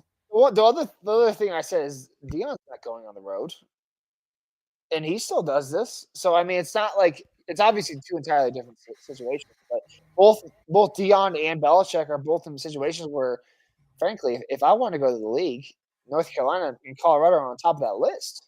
Yep. Right? Maybe not like to win a national championship, but like if I want to be a first-round draft pick or if I want to get these big-time looks in the NFL, North Carolina and Colorado are big-time things because of what Deion and obviously what Belichick's doing. So, I don't know. It's interesting. I don't think it'll lead to an ACC championship by any means, but hey, in 2 or 3 years now, if he sticks with it, they could be a team that's in playoff contention. Like I don't think that's that because Belichick loves coaching. Is that good of a coach? Well, he does that at college level or not. I think it's a different game, and I think it's a different. Like it's a bunch of 18-year-olds, not fucking 30-year-old men that you're trying to corral. So I don't know. We'll see. The style of coaching, well, I mean, I guess it'll be interesting with, like I said, the NIL and the transfer portal, but the style of coaching that Belichick has is more suited for college. The way that he would tear everybody down, you really think that you're worth $8 million a year? Fuck you. I'll get some quarterback from Foxborough High that can make that throw, Brady. Fuck you. I guess he can control probably a little bit more, but it is definitely a different world. Maybe he's going to take the same recruiting tactics that the Adams State coaches when they were recruiting me. Like, well, I know all the girls that are – I hang out at the sorority parties every weekend. I know all the girls that you can go out on dates with. Okay, Bill, that's a little creepy. Weird thing to say. A little creepy. Yeah. This is already really disgusting, but this is getting worse. Yeah. All right, let's get off of this before I actually end up making myself puke. Pick'em standings. We are going into our NFL pick'em right now. You have a dominating lead, so some of my picks are going to reflect. I did go 5-0 last week, which helped me a lot. Like Cincinnati bit you in the butt, Chargers bit you in the butt. Bit me in the butt. I said this last night too. I really have. It's cool that they won. I'd honestly rather them lose at this point so that I know Zach Taylor will be gone. If they finish over 500, the coaching staff stays the same as it is, and I don't really want that to happen. You are 53-22, 46-29 for myself. We have the Broncos back, so this week when we talk about them for however long we do, it actually matters, and it's actually not only just for the two of us that are Broncos fans, but it's big for the entire NFL. I'm going to be in attendance with Dom. I'm sure you're going to be in attendance with the magnitude of this game, so we're not going to start there. We'll give our picks for the Thursday night game, and then again, like last week, I'll give everybody an update. I went with the Rams. I've seen your picks already.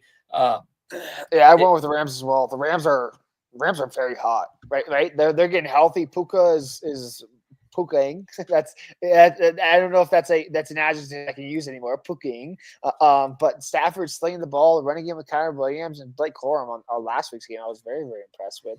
Their defense, Jared Verse may have been one of the best defensive steals in this draft because he has really proven himself in his rookie year that he could be that next wave of good young edge rushers with Bonito and company. So he's really, really taken off, and the Rams have built a new identity 1 year after removing Donald. And San Francisco, frankly, is just mentally weak. And I want you to take this, what I just said, to the show on Sunday, because if they disagree that they're mentally weak, you're wrong. Because I picked the game before I started watching this. Purdy sucks. You're loving this because it's helping you in fantasy. That's the only reason you're loving this. Purdy is doing nothing. Purdy is doing nothing. He's doing shit. I was told that if Christian McCaffrey wasn't on this roster, that Purdy was an MVP type player. Remember that conversation last year, Jimmy? Remember that conversation? When I said McCaffrey was the MVP last year, and it's like, oh, well, Brock Purdy deserves it more because he's the one doing it all. Well, Purdy doesn't have McCaffrey. Does he have Ayuk still? Does he have Deebo Samuel still? Does he have Juwan Jennings? Does he have George Kittle? Oh, wait, he does. That would be a negative. Oh, well, yeah, no, he has those people. He has those people. But guess what? Juwan Jennings has 5 points for you. Deebo has almost 5 points for me, and Purdy is sitting at a solid 3.98. He just threw another pick in the end zone. It's like San Francisco, like, what do you? Frankly, what? He's a 7th round pick, so he's a free agent next year, or is it this year? I don't remember. They re-signed him, Nico. Oh. Well, I thought that he wasn't re-signed yet because they still on a rookie deal. I'm almost positive that it's that's still why the they rookie can pay money. McCaffrey still this. No, it's still the rookie money, but I'm almost positive that I'm looking it up right now. I would highly doubt that Purdy 1 year after making the Super Bowl is getting paid 7th round rookie money still. Let's see. Look, this either one way, comes from 11 hours ago. No, I guess I was wrong. It's predicted. He's still on a rookie deal. So that means in 1 year or 2 years, he has to get re-signed. Okay, do you really think that Brock Purdy can lead this team to a Super Bowl? Another Super Bowl? Seriously, this is the best weapons anyone has had in the fucking league. Anyone has in the league. I get it, McCaffrey's not been playing, but you have Ayuk, Deebo Samuel, George Kittle, and Juwan Jennings. You have weapons that would make Bo Nix like a fucking MVP level quarterback. Just keeping it a buck. Just keeping it a buck. That's what's going to piss everybody off. It's not going to be the fact that you tell me I'm wrong. I know. Tell me I'm wrong. The new argument, Nico, is that it's not Jaden Daniels versus Bo Nix. It's Jaden Daniels versus Brock Bowers. Bo Nix he wasn't even mentioned in the Monday night primetime game that he had. That's fine. Hey, you know what? I don't care. I'll be in the playoffs. The Raiders will be drafting a quarterback in the first round. And if they don't keep losing, it's going to be Cam Ward and Shedeur Sanders will be a Giant. So I don't give a fuck. If Cam Ward is throwing to Brock Bowers for the next 5 years and they have to redraft a quarterback 5 years, I don't give a fuck. But Bo Nix is my quarterback and I'm in the playoffs. So I don't give a damn. I seriously don't give a damn. Good for Washington and good for you guys. I'm in the fucking playoffs. And if we win this week, we're in. It's basically winning in. Like the Broncos need 2 wins to eliminate the Bengals. The Broncos need a win against Indianapolis and one other win to have a 1.5 game lead over the Colts in the wild card. This is the biggest game since Peyton Manning stepped out of that locker room. This is the biggest game in Broncos last 8 years. This game sets everything up, and it scares the shit out of me. It scares the living shit out of me, Jimmy. I am fucking terrified. It is. I keep looking at these scenarios of how teams can make the playoffs, and I'm like, oh my god, we're gonna lose. We're not gonna. That's just what I've been built. It's Anthony Richardson at altitude, Nico. That's all you need to think about with this game. I know that you're on. All I'll say is this: I saw the last Colts game in fucking here in Denver Thursday night 2 years ago, and I wanted to fucking gouge my eyes out. Okay, so I'm not really hoping that's not the case this weekend. I don't think it is because I think the Broncos are way better than that, but. Man, if the Broncos make a statement here, I don't give a fuck if Brock Bowers is the offensive rookie of the year. He does nothing to move a fucking needle. He's doing nothing for the needle mover. Let me remind everyone: did Brock Bowers lift one of the worst teams last year in the Raiders to the playoffs? No. Does Bo Nix, as the 5th quarterback drafted in this draft class, get the Denver Broncos to the playoffs? Looks more likely than yes. So have your offensive rookie of the year. I don't give a fuck. Go right ahead. I will enjoy playing football in January. So set SMD. Okay. All right. Is that fair? I think that's. I don't think I'm. I want playoff football, Jimmy. Is it 8 fair? fucking years. It'll be fair, Nico, if you come on the show this Sunday because I'm coming on after I go to the Broncos. I want playoff football in my life know. again. I would like it too. I would like to see a team in the playoffs because that would be 4 years in a row that I have a team in the playoffs that I'm rooting for.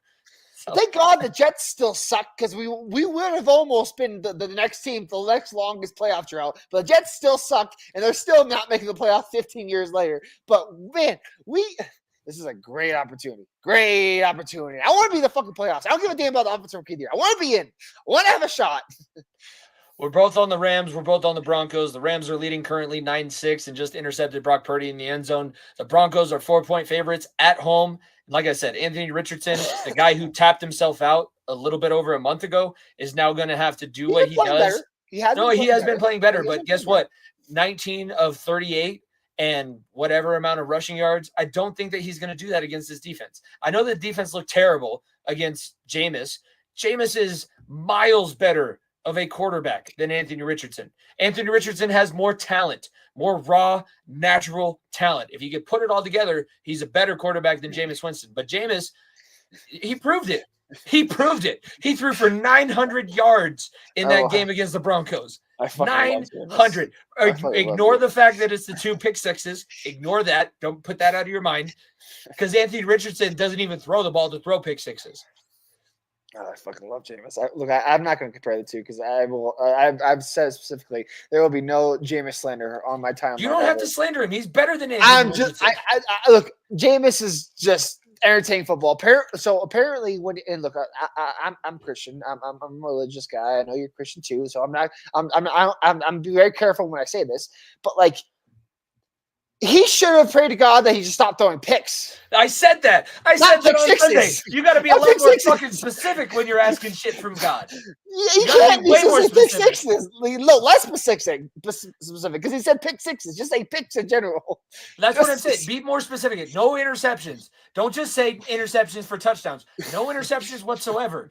That's your issue. I told a couple of kids they were out playing flag football when we were outside today at school. And one of the kids almost threw a pick on one play and then threw a pick to the same level of the defense. I was like, oh, well, one of the kids threw it at a wide open receiver's feet. I said, you remind me of Russell Wilson. And then the next kid threw an interception. I said, well, you're Jameis Winston. Yeah, so you got Jameis Winston and Russell Wilson as your quarterback. That you should probably find somebody else. Let's hey, Tommy, over here. Let's get you a quarterback. Let's see what you got. It's ridiculous. It's so ridiculous. But it's funny. It's great. The horse is prepared for battle, but my faith's in the Lord. If we don't have T-shirts, or if there's not T-shirts out there with that saying on it, somebody's missing out. Somebody is missing. There has to be. I hope there is. There has to be. All right, we're even on those 2 games. The next game we are not even, and it's surprising. I'm sure it's surprising to you. I am picking the Titans because I am still on this picking against the Bengals. I want Zach Taylor gone. I don't care about whether or not we finish over 500 at this point in the season. I don't want this same situation going forward. I don't want Katie Blackburn in positions to make decisions. I don't want Mike Brown as my owner, and I damn sure don't want Zach Taylor as my head coach. Fair. And I don't know if it's all his issue. I don't. But I know that what he's doing right now does not help this football team. They need somebody there to sit everybody down, smack them all in the face, and say, we're here to play football. Does Zach Taylor coach the offense or defense? He's an offensive coach. Exactly. And the offense is Joe Burrow is an MVP type player if they had a 500 record. Right? Am I right or wrong? It's the guys that he has. It's Callahan, because Callahan moved on to the team that we're playing this weekend. He's their new head coach. It's Callahan's right-hand man that is helping this offense. And by the way, Joe Burrow. You cannot give any credit to Zach Taylor for what Joe Burrow does. I'm not, but I'm also stating the fact that he hasn't coached the defense. Andrew has done a shit job. This defense is literally. It's not the scheme. His players suck. I know. His players suck so bad. The team is just not. Defense is not talented. Nico, not talented. Should Vance Joseph have been fired for putting Levi Wallace on the field? No.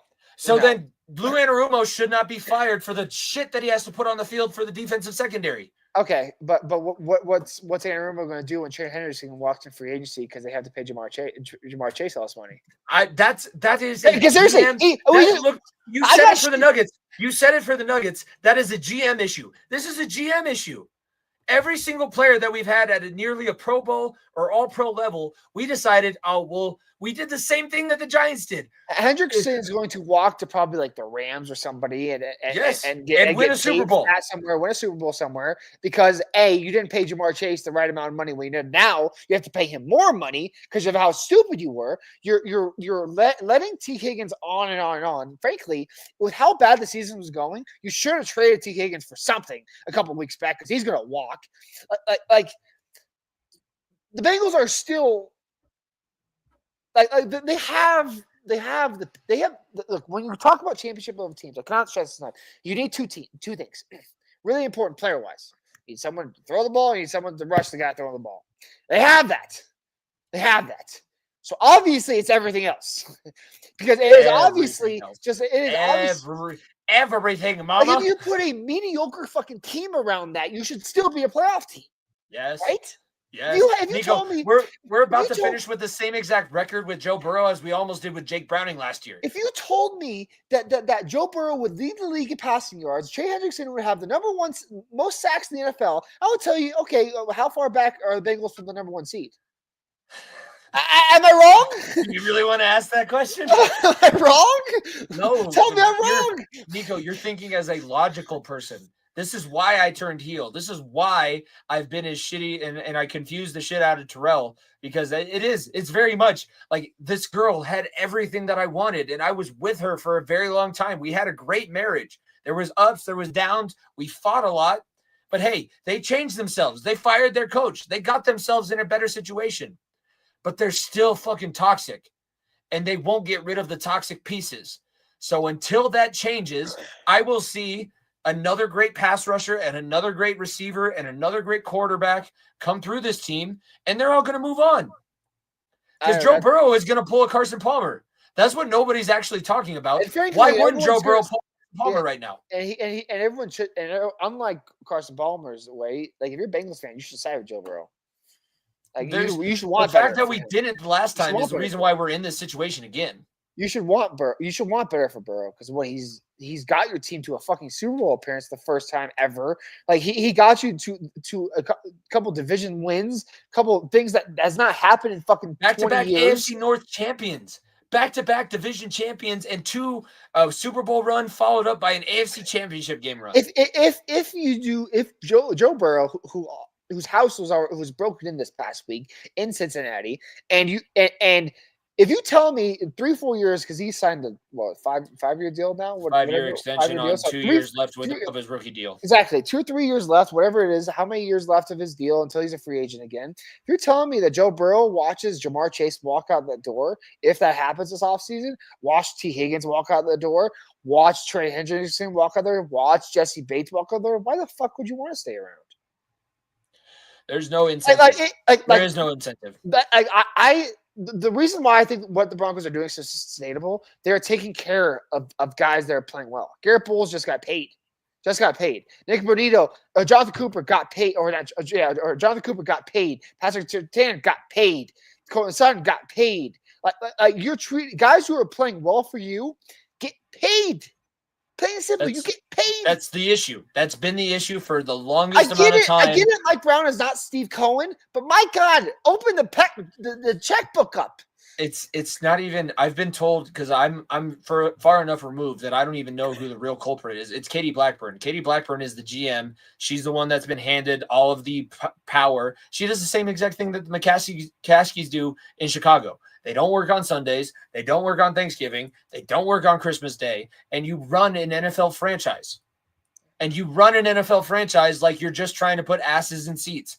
And yes, that works for WWE and UFC. You got to put a product out there that's worth.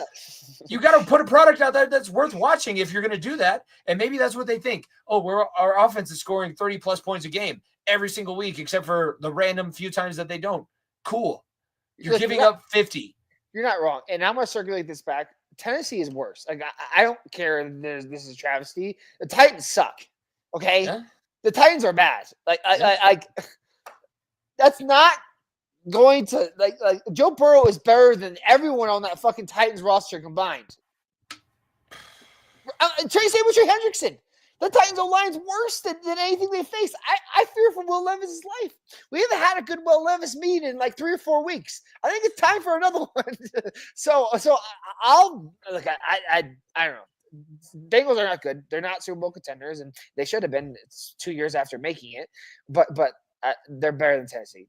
Tennessee is one of the biggest dumpster fires in the NFL too right now. So I'll take the Bengals. My reasoning is I've been fading them for as long as I have, but also that Cowboys team, especially with Cooper Rush, should have been more than winning it on a bum special teams play.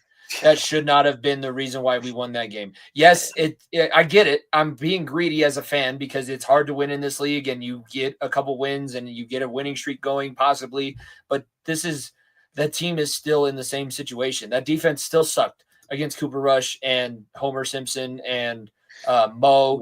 Like it was so bad. It's still so bad. Like this is going to be a huge bounce back game for the Titans defense. If you have Tony Pollard on your fantasy roster and you're in the losers bracket like Nico and I right now, you have Tony Pollard on your roster. I know, and I have him in. I fucking have him in there because I think he's going to run wild all over this Bengals defense. Hopefully they get 1 touchdown lead. And then it's going to take 1 or 2 mistakes because everybody else is going to be pressing like, oh, my God, how are we going to overcome this touchdown lead because our defense is so bad? And then the Titans walk away at home with a win as 5-point underdogs. That's what I'm seeing out of this game. And it's a Brian Callahan revenge game. Yeah, that probably – I didn't throw that factor in. I just think that the fucking Titans are dog shit. I physically cannot take it. Let's move on because those 3 games right now have been kind of dog shit games of teams that are just fighting for barely wild card spots. No offense to our Broncos, but hey, this is the game of the season. Wow. This is the game of the season so far. This is football. This is football heaven. This is put the sock on the door when you're watching this game. Don't come in here. This is what I say about knocking. This is always the Detroit Lions going for a 4th down in their own fucking 20-yard line when they could have kicked a field goal up to go up by 2 possessions. This is Josh Allen catching and throwing the ball to himself. Oh my God, give me football heaven! And the only thing that would make this better is if Aiden Hutchinson was chasing Josh Allen. No, this game in the snow. In Detroit in the snow. In Detroit in the snow. It can't happen. What are you talking about? I know, but like take the dome off. Just take the dome off. Take the dome off and give me Buffalo versus ironic thing, Nico, do you remember that the Bills have used the Detroit stadium for the games that they couldn't play? I know. I know. I'm well aware of that. Like that's the craziest part about this whole thing. These 2 teams love each other, kind of. I don't know. I think this is God, if this is the Super Bowl matchup, oh fuck me! I can talk about. I can go on and on about this. Easy. You know I love the color blue, baby, and man, that shit's gonna look nice out there. Either way, I look. This is such a fun football game. Detroit at home. The ball's on Dan Campbell, Jahmyr Gibbs, Buffalo Soldier. Jahmyr Gibbs and David Montgomery may be one of the best 1-2 punches in NFL history. I think I can confidently say that. Like 1-2 punches, as in say, he's like number 1 running back, number 2 running back. You talk about the Terrell Davis of the world. You talk about the Barry Sanders of the world, Derrick Henry's of the world. They didn't have number 2 punches.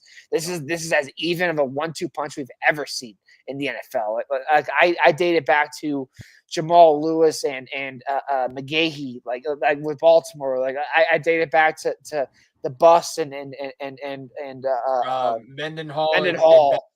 Yeah, this is as great of a 1-2 tandem we have ever seen in Detroit. And for Buffalo, I find it hard to believe that Josh Allen is not the MVP right now. I've made a case for Saquon Barkley. I've made a case for Joe Burrow.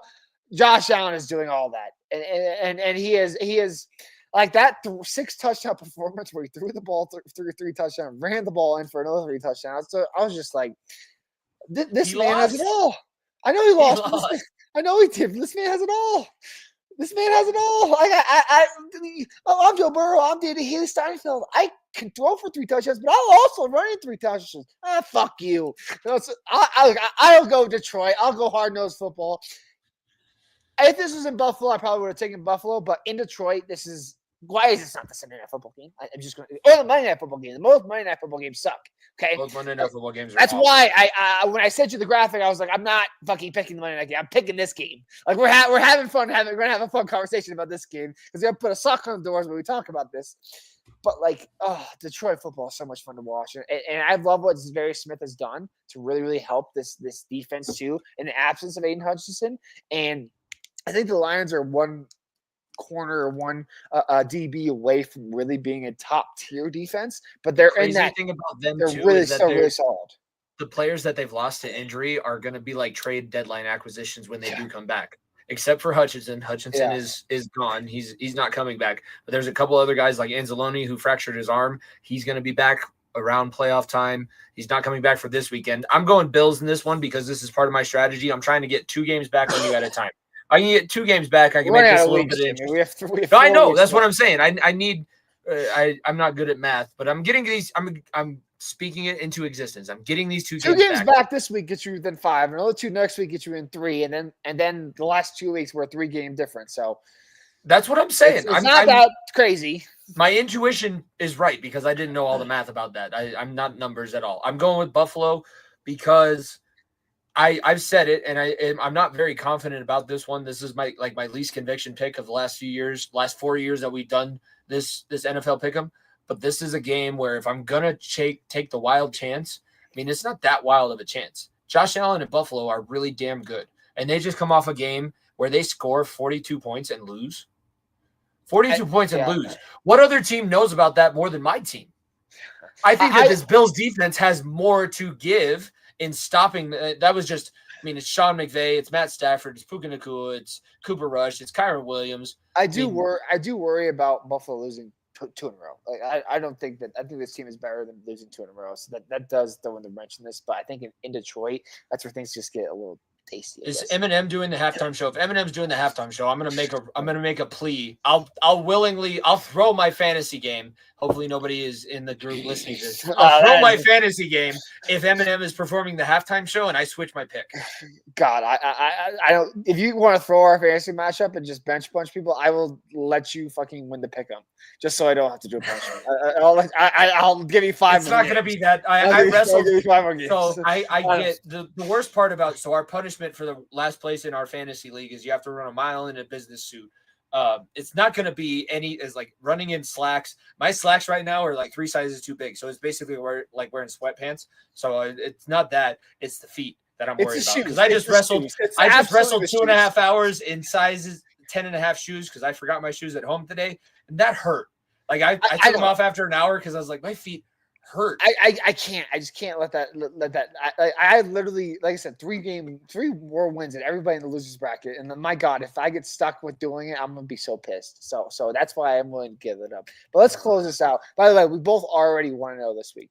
Rams did beat the 49ers. 49ers still Charmin Ultra Soft. Charmin Ultra Soft, ladies and gentlemen. Still San Francisco flat 49ers. So let's get to this. Ohio State, that might be the softest team of the week.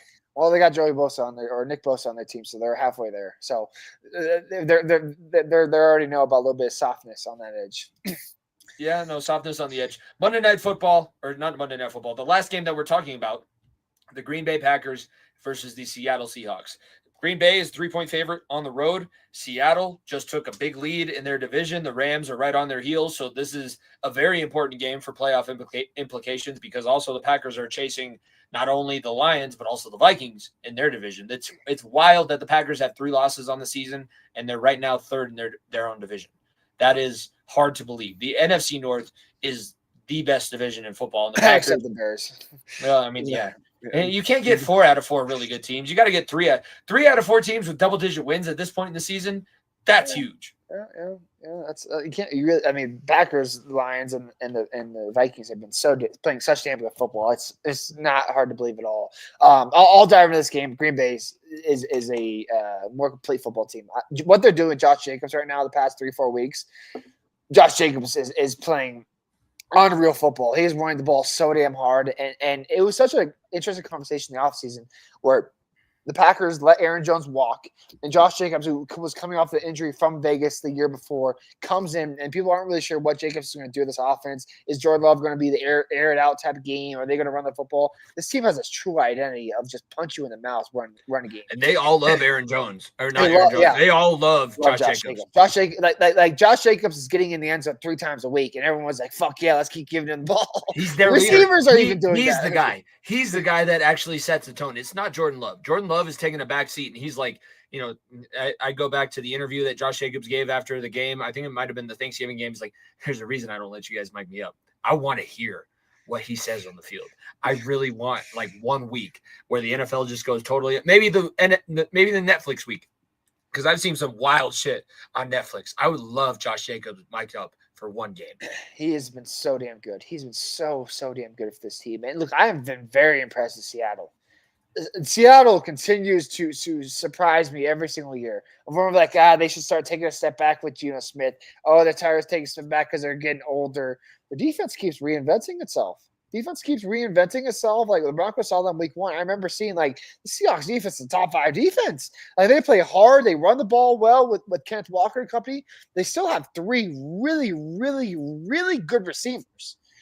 Like Lockett, DK Metcalf, and Jackson Smith and Jigba are a dream trio of receivers, or an absolute dream. And Geno Smith just makes the easiest play, a smart play, doesn't make mistakes, and he has done a great job in Seattle. I cannot emphasize this enough. He's done a great job. But unfortunately, I still think Green Bay is just better. I just have the feeling that Green Bay's defense is still strong, and I think that the one weakness of the Seattle defense is their running defense, and I don't think that they're going to have Jordan Love air it out as much as they probably are going to want him to do unless they get a lead. So I'll take Green Bay here. I don't know. I like the Packers. I think they're doing really, really good things over there in the North. I do like what Seattle's doing as well, but I just think the Packers are more of a contender right now than Seattle. This is a step up in secondary that Geno Smith is facing. He's been playing a few division games, but he's been really solid down the clutch moments. He's not necessarily been as good in just the regular football aspects. Like he's not a quarterback that you really want leading your team in regular, building the lead. He's great right now when he's coming back, and that might bode well for this situation. But the Packers have the interception leader in the NFL. I can't think of his name off the top of my head. Jair? Is it Jair? No, it's not Jair. It's a guy they picked up from the Giants. It's a safety. It's McKinney. Yes, Xavier McKinney has the league lead for interceptions right now, and I just don't see a world where Geno Smith doesn't throw at least 2, possibly even 3, maybe even 4 interceptions this weekend, and the Packers walk away. I mean, there's a reason why they're favorited on the road. They're such a damn good football team. Yeah, I'm actually really excited to watch this game because it's a tough place to play, and it's a good football team, and Matt LaFleur has been fired up and feisty on the sidelines. He's a feisty mouse. He's a little guy. He's a feisty mouse. It's a damn fun football game. I'll tell you that. It's a damn fun football game. There's a reason why this is one of the games that we picked. So we are all the same on the Rams. They won. The Broncos, we're both on the Broncos. You're on the Bengals. I'm on the Titans. We're both on the Lions, and we are both you're on the Lions. I'm on the Bills, and we are both on the Packers for the games this weekend. We'll see what happens. Pick'em's winding down. Nico said it. We only have 3 more weeks left till we have to figure out our playoff format. Next week, by the way, I'm just going to throw it out there again before we get to the sponsor of the segment. Next Thursday, live, same time that you started watching this episode. Jeremy, Dom, Nico, myself, we're going through the entire 12-team college football playoff bracket, so you're going to get even more picks on next week's episode coming up with that. Let's wrap things up and get to the fun segments of the show. Let's start with player of the week. Well, I'll start with player of the week because I was lazy this week and didn't get the document updated, so I'm going to need you to guide me to finding the video for your play of the week. But player of the week, let's go ahead and get started. And we talked about my guy a lot, so I'm going to let you start off with who is your player of the week. I went with Tez Johnson or Oregon. Tez Johnson's a guy that is stepbrothers with Bo Nix or half brother, or maybe I don't know. Exactly it's adopted brother. It's like a blindside situation. The adopted brother with Bo Nix, and he has been one of the most electrifying weapons Dylan Gabriel has had all season. 11 receptions, 181 yards, 1 touchdown, 48-yard touchdown catch for the longest. He's been incredible. He's been incredible this season. I think he deserves a little bit of the love. I mean, look, we talk about top receivers in college football. Ibuka comes to mind. Obviously Bond in Texas, and Tez Johnson's in that conversation. Williams in Alabama. Like Yeah. Tez Johnson has really proved himself really well this season, and man, dude has lights out speed. Lights out speed. I know you look at that stat line, 11 receptions, 100. That doesn't seem like a lot. Well, it's against a Penn State team that has a really good defense and a lot. They of were also playing their safety so far back because they knew back. Oregon was going to be able to run past them. Exactly. If they didn't have two safeties back at all times, they were just going to run past them. Tez Johnson also, he was fighting his ass for those yards. 181 yards, a lot of them came after the catch and after contact. It was I mean, so great. I mean, he has done so well, and like I cannot emphasize enough what he's added to that offense in Oregon. He did it last year with Bo and with Troy Franklin, and frankly, everyone saw Tez Johnson as the number one receiver last year, even though Franklin technically was. But Tez Johnson has really taken that second level and been really productive, and with Gabriel this year as well. I agree with you. He had a huge week, and he's had a huge season. He's helping his draft stock out quite a bit, and who knows, because he's a little bit skinnier, a little bit on the smaller side, he might end be he's team's replacement, and they put him and then obviously the Broncos might have a possibility for that as well. My player of the week is Josh Allen for a lot of the reasons that we've talked about recently. You're engaged to Haley Steinfeld. Nobody thought you were going to be here. You were no offers out of college. You were no JUCO offers, or no offers out of high school. No JUCO offers out of your first 2-3 years out of high school. You had to build yourself into what we now know as probably the most dangerous person with an NFL football in his hands. 3 rushing touchdowns, 3 passing touchdowns, 342 passing yards, add on another 82 rushing. And he had the 10-point play in fantasy a couple weeks ago. This guy is, I said it on Talking the Gridiron, he's that cousin that's playing your turkey bowl that doesn't realize he's playing against grandma and grandpa. He's playing the Super Bowl every damn week. He is the face of Buffalo. He has done so many. He has revived a franchise that was dead in the water, is not doing anything, and man, I've been so impressed with what he continues to do every single week. Like week in and week out, he could easily win that player of the week, and frankly, have player of the week with the different things he's done. And man, he's done such good things in Buffalo, and Buffalo fans should be so damn thrilled that this is your guy. This is your guy. Like, he is not going anywhere. Like, you have a quarterback that will rival Mahomes. You have a quarterback that will rival Burrow, that will rival Jalen Hurts, that will rival Lamar Jackson. You have a guy that will be the guy for a lot of years to come, and he's wearing blue and white and red for the rest of his career. So, well, I mean, he's continued to do such great things, and he did all that in a loss, which was crazy to think about, but he continues to put on a show every single week. It's bad that we continue to bring that up, because that just has to rub like the Jim Kelly salt in that wound, because Jim Kelly was damn good for a long time too and never got them where they wanted to go. Let's switch gears real quickly. Instead of going good, bad, good, we'll go good, then bad. So I'll let you start off with, I have your play of the week. It'll be up on the screen here, but you went basketball, which was surprising to me, because you went basketball. I know, NBA Cup. Not enough people talk about the Cup, man. It's all about the Cup, Jimmy. Everybody loves the NBA Cup. Goga Bitadze for the Orlando Magic. Put Giannis on one of the nastiest posters I've ever seen. He elevated on him, right on his mouth, put his nuts on his chin, on his shoulder, and just said, I am a white man doing this to you, Giannis. Come and take this dunk on. And Goga Bitadze, the jump, the hang time, the nuts on the shoulder, doesn't get much better than that. So I'll go the Goga Bitadze dunk over Giannis in the NBA Cup on Monday night. If you can dunk over a guy they call the Greek Freak, I feel like you deserve quite a bit of credit. That's something that is pretty impressive in and of itself. My play of the week, I texted you it as it was happening, so I'm going to go ahead and put it up on the screen, make sure that all the engineering, the producing parts are off. We talked about him. Josh Allen is involved in both of mine. This pass, I don't know. I played football for a long time. You played football for a long time. I've seen a lot of guys play football. I feel like I've played, like Nate Sweeney was a baseball player. He ended up pitching close to the major league level. I've seen a lot of guys with good arms. I have never seen somebody that is a 38-yard frozen rope that doesn't go anywhere other than what he wanted it to do. I thought Josh Allen was an inaccurate passer. I thought that he couldn't put the ball where he wanted it, let alone make the ball fucking levitate from his hand to Matt Collins' shoulder over the top of a safety that has perfect coverage. That was the best part of the play. That safety was in the perfect exact spot where you would coach him to be. And Josh Allen beat his ass.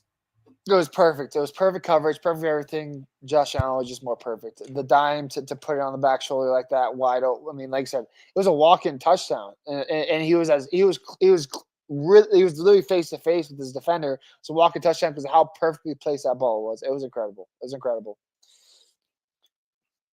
Let's wrap up things here.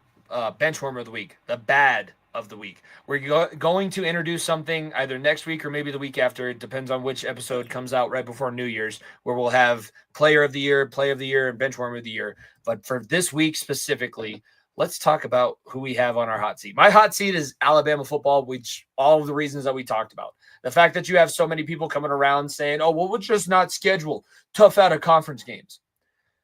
You play in the SEC. So you schedule nothing but really bad out-of-conference games. You only play teams out of conference that you know you can smash and dominate. The only team that was worth your time in your non-conference schedule this year was Wisconsin. And Wisconsin was bad. You knocked their quarterback out in the first drive. They had nothing left to give you. So you suck. And the fact that you're whining and complaining about, oh, well, we'll just go and play this schedule and we'll play that schedule. Alabama fans, I hope that you talk about me on the Paul Feinbaum show. Kalen DeBoer did not have that bad of a season in his first year. Yes, you lost 3 games, and that's the most that you've lost since Nick Saban started. But hey, everybody's got to start somewhere. You are not out of this playoff because of your non-conference schedule. You are out of this playoff because you were favored by 3 touchdowns and didn't score a damn touchdown in Oklahoma. That's the reason. That is tried and true, the one reason. So don't sit here and give me all this crap about who we did and didn't play. The teams you played against, you didn't show up for in the biggest moments. Yeah, I know you beat LSU in Death Valley. LSU sucked too. You and LSU are nothing to write home about this year. I would have much rather seen Ole Miss or South Carolina in the playoff over Alabama. And the fact that we don't get any of the 3 of them, good. The SEC commissioner can S my D, as you said. That is what I'm going to say about that, because he had the best WWE heel promo of all time on Saturday morning. But Kalen DeBoer and Alabama football deserve a lot of flack this week. Dude, the SEC is just bitching and moaning. Did you see what Kirby Smart said after the game too? When he brought up saying, "Well, we went on the road to Alabama, we're on the road to Texas, we're on the road to Ole Miss, and we played nothing but road games all year." Just bitching and moaning. Ohio State went to Oregon. Okay, that was a huge matchup. Like, oh, I'm sorry that you have to go 2 states over as opposed to Rutgers having to fly to fucking Southern California to play UCLA. I'm so sorry. I'm Penn State having to drive an hour in a bus to get to a major international airport to fly across the country. Violin over here, and now let me play the world's smallest violin to the dynasty that is no more. And frankly, it's not even a dynasty anymore because they're dead. The New York Yankees are dead, Jimmy. The New York Yankees are dead. They had a little brother now. The bench over the week of the New York Yankees.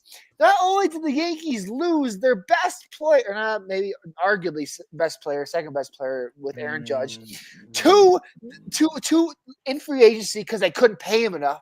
They lost him to the team that plays in the same fucking city. This is the first look. Yankees have lost free agents before. This isn't the first time. Other people went elsewhere. They don't get every free agent possible. Look at Ohtani. Look at fucking the other Japanese pitcher that the Dodgers signed. Look at fucking, you insert whoever you want. The Dodgers teams have all outbid the Yankees before. Steve Cohen said, "Here's my balls, Yankees fans, and come suck them," because he put $765 million and said, "Come and take it." He said, "I want Juan Soto to play in New York for the rest of his career," but he's not wearing those Navy pinstripes. He's going to play for the, oh my gosh, New York fucking Mets, baby. Do I think that the Mets can win the World Series? I don't know. The Dodgers are still in their conference, okay? I have no fucking idea. The Dodgers rule the fucking world. I'm not saying that. But if you're Steve Cohen, and this is something that the Clippers have tried to do with obviously the Lakers, the whole Lakers situation. This is something that the Brooklyn Nets have tried to do with the New York Knicks. This is something that the White Sox and the Cubs have been trying to battle for years. They're just both really bad and fighting each other. That's weird. The Mets fucking did it. Not only did they get the premier a free agent signing in not the last 10 years because Ohtani was last year, but one of the top 2 free agent signings in the last 10 years, they took him away from the team he was already on. He had a full season of New York Yankee baseball. Full season New York Yankee baseball. Went to a World Series, by the way. Went to a World Series. And he said, fuck this, I want to go play for the Mets. Jimmy, I don't know if that's changing the tides or what. That is the biggest little brother fuck you syndrome I've ever seen. Saying I'm done getting punched around. And that was the biggest haymaker I've ever seen. It's a big deal for the owner because he knows what he has to do to make sure that his fan base stays happy. I think it's the biggest deal because it was only like $15 million that the Yankees weren't willing to move. $765 million is fuck you money, Jimmy. $1 million is nothing. $1 million totally FU money. But it's also like maybe the Yankees don't have that much of a practice to bring back. Maybe it's Soto thinks that he's better. The amount of backpedaling that I've seen from Yankees fans in the last few days makes me think that this is going to be a much bigger deal than I think of it as in my mind right now.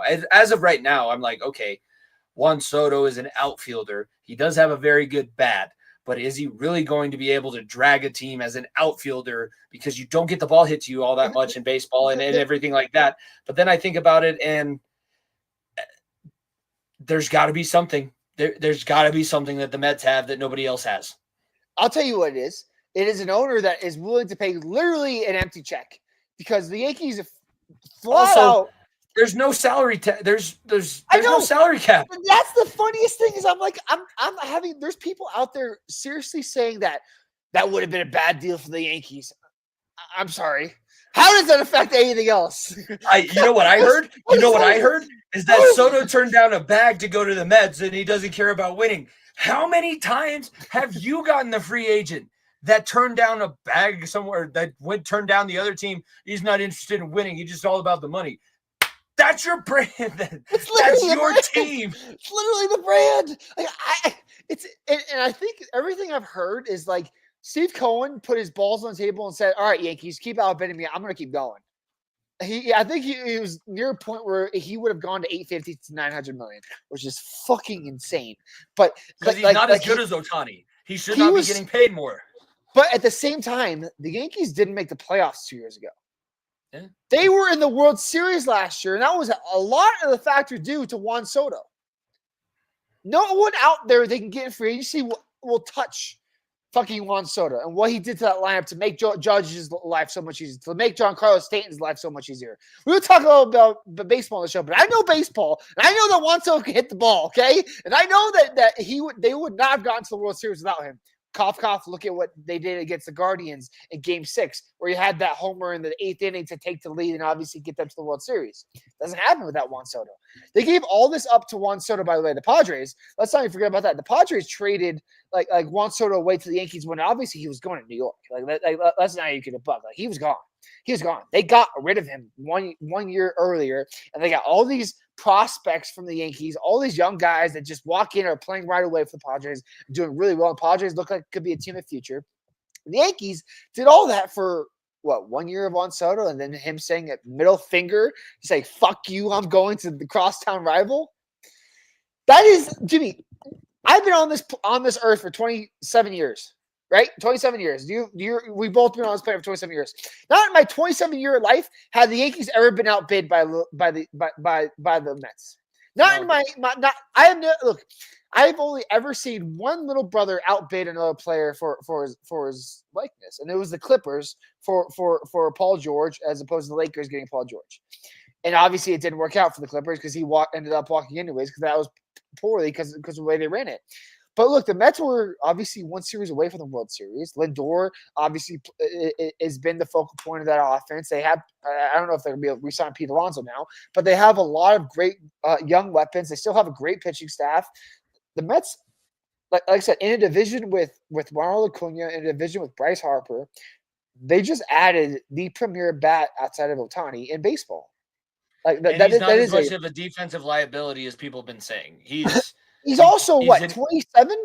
Yeah, no, he's 26, but he's going to turn 27 on the next year. That's the thing that I was saying. The Yankees, the backpedaling and the spin zoning that I've seen from Yankees fans, like he's only a bat. He's not 26 anymore. He's going to be 27. Nico, do you feel that much less of a man at 27 than you did at 26? No. I feel like I'm getting better. I feel like I'm doing so much more, and I have such a better They're understanding not of getting life. paid $765 million. Exactly. They're not. If that was the case, I feel like I just sit in my room. I wouldn't even have to do anything. It just blows my mind that Yankees fans are backpedaling like that's a bad deal. The Yankees should have never paid him $700 million. Again, Juan Soto. This is the meme of the little kid in the lunch line. Like Juan Soto is getting paid a yearly salary more than some teams' annual whole team salary. Rockies. No. We're paying Chris Bryant stupid money, so not us. But the Oakland Athletics, Not stupid money compared to that. not stupid money for that, but I mean, but like dumb money because Juan Soto is actually going to do things for the Mets. But like, I am just, I don't know. I should have played baseball. I don't know. I love lacrosse. I love lacrosse. I love football. I love basketball. I have a son. I am putting a golf club and a baseball bat in that kid's hand and saying, don't you fucking give up on this sport and do everything you can to get good at these two sports. Because my God. Yep. I was told very similar things from the coaches that I had. Like, you're a good football player. I know you love it. You're a good wrestler. I know you love it. Baseball's where your money is. I was like, nah, you don't know what you're talking about. And then I ended up $765 million is the stupidest amount of money I've ever seen, Jimmy. I thought a billionaire to hit a little round rock. Seriously, how long does it take till the first $1 billion contract comes out? Like, For the that's MLB, in baseball. for the It's never MLB, gonna happen. it's like 5 years. That'll never happen in NFL or NFL, NBA, NHL because of the salary cap. When does the first $1 billion contract for MLB happen? 5 years. And if you were to guess, take a guess who? I mean, they may be in the. I would take a guess. It's some high school prospect that's going to come out of somewhere. I don't think this is going to be any of the stars that we see currently today because they're all signed for another 20 plus years. It's going to be some wild. I don't know the prospects. I think if there's somebody, maybe Bobby Witt Jr. in Kansas City. He's pretty young. If he signs with the Dodgers or signs with the Yankees, maybe. Maybe that's who are the Dodgers and Yankees willing to pay $1 billion for and piss off whoever else they're paying $800 million to? That's the thing. That's the thing. Aaron Judge already re-signed. Like Bryce Harper signed. Ohtani signed. Mookie Betts signed. I seriously don't. Really, I mean, unless there's some. Are we just not thinking about somebody like? We don't know enough about baseball to know the prospects or the other contract guys. Yes, Maybe the two Cy Young winners. The guy dating Livy Dunn. What's his name? Paul Skeens? Yeah, that could be. Maybe. Paul Skeens. Is he worth $1 billion if you're the Yankees? Is he worth $1 billion to keep his girlfriend around the facility? I don't know. I mean, Paul Skeens. I'm going to take a lot of heat for that comment, so I hope that landed well with you guys as you're driving into work or wherever you're listening to the show. But Paul Skeens and I can't think of the other guy's name, but he plays for the Tigers, the AL Cy Young winner. Maybe it's a pitcher. He's not Paul Skeens level. He's not Paul Skeens level, but I don't know. Like what? Like. I don't know. Really don't know. If you're the Yankees and I'm trying to think of this logically, what $1 billion contract would look for a player, and because like I said, we're how many years is that? Because it's got to be 20 years. I know it's 16 for 765. I would say it's over 20. Wait, how long was that Darryl Strawberry or what was it? That contract for the Mets that they paid him? Bobby Bonilla deal. Bobby Bonilla deal, whatever it was. That was like 25 years, right? So I'm gonna get the exact number, but I want to say it was over 20. So that's obviously been the longest deal. I mean, Paul Skeens, if you're the Yankee, I don't look. That's the thing is like, if is Paul Skeens in 2 years worth $1 billion?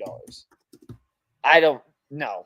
I don't know. You never know with pitchers because they all have Tommy John surgery at some point. That's so interesting too. It'd probably have to be a bat. That's interesting. I mean, 25 years. For the Bobby Bonilla deal. But to put that into perspective, he's only getting paid almost $1.2 million a check. Yeah, so it's not that's as nowhere much. near Yeah, the what money, Juan exactly. Soto is getting paid per check. So my thought process is this: is like if we were to see a $1 billion contract, I think it'd have to be Juan Soto, right? So 5 years from now, he does have an opt out in the contract. I did see that, so they added that into the contract where it's a player and team both opt out possibility. I'm serious. I think that might be the only right now the most logical sense, unless obviously some fucking stud comes up in the minors and is just an absolute raker, which we don't even know about because we don't cover enough baseball. But like I think it could be Juan Soto if 5 years from now he's like, "Fuck you, I'm going to take $1 million from the Yankees and go back to the Yankees," right?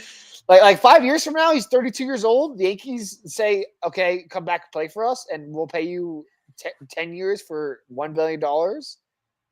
Yeah, I mean, it's a possibility. If you want more of the specific baseball talk, their show is going on right now. They started a little bit after us, 7th inning stretch over on Variety Sports Network. Darren, want to give him a big shout out because he's like, I'm gonna keep it a buck with you. There's very little things I would do for $165 million.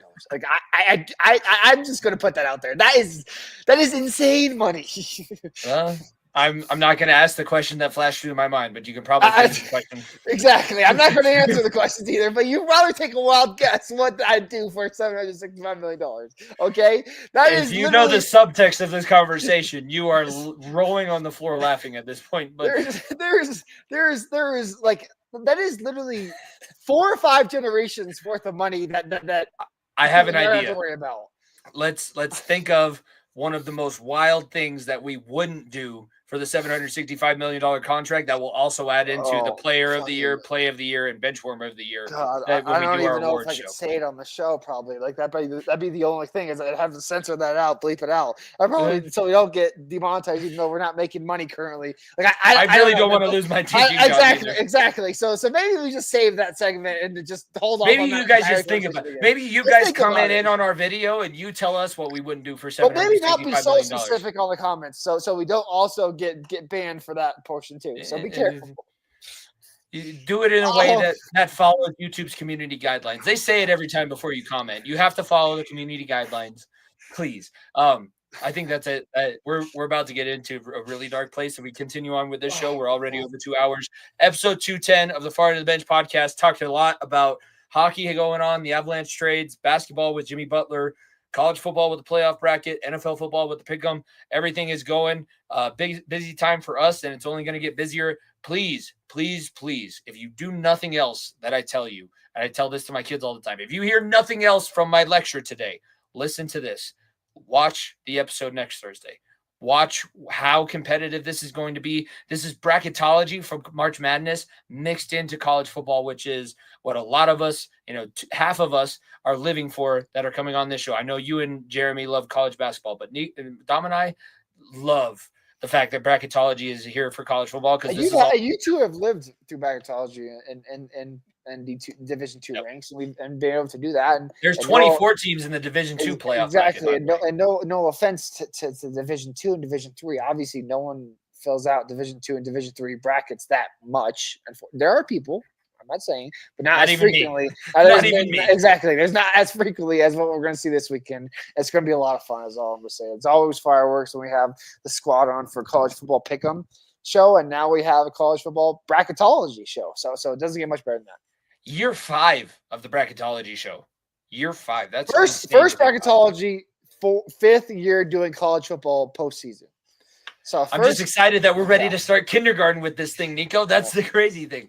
All right. Episode 210 of the Far End of the Bench podcast at FEOTB Pod on all social media platforms. Subscribe to the YouTube channel. Check out Variety Sports Network, Talking the Gridiron Sundays, Variety Sports Network, Saturday morning tailgate on Mondays, 7th inning stretch, everything like that. For myself, Jimmy Pilato, my co-host, Nico Bryant, thank you guys very much for listening to the Far End of the Bench podcast. We will see you next week. Peace. If you don't stay down and you never quit, come on over here and sit on the far end of the bench.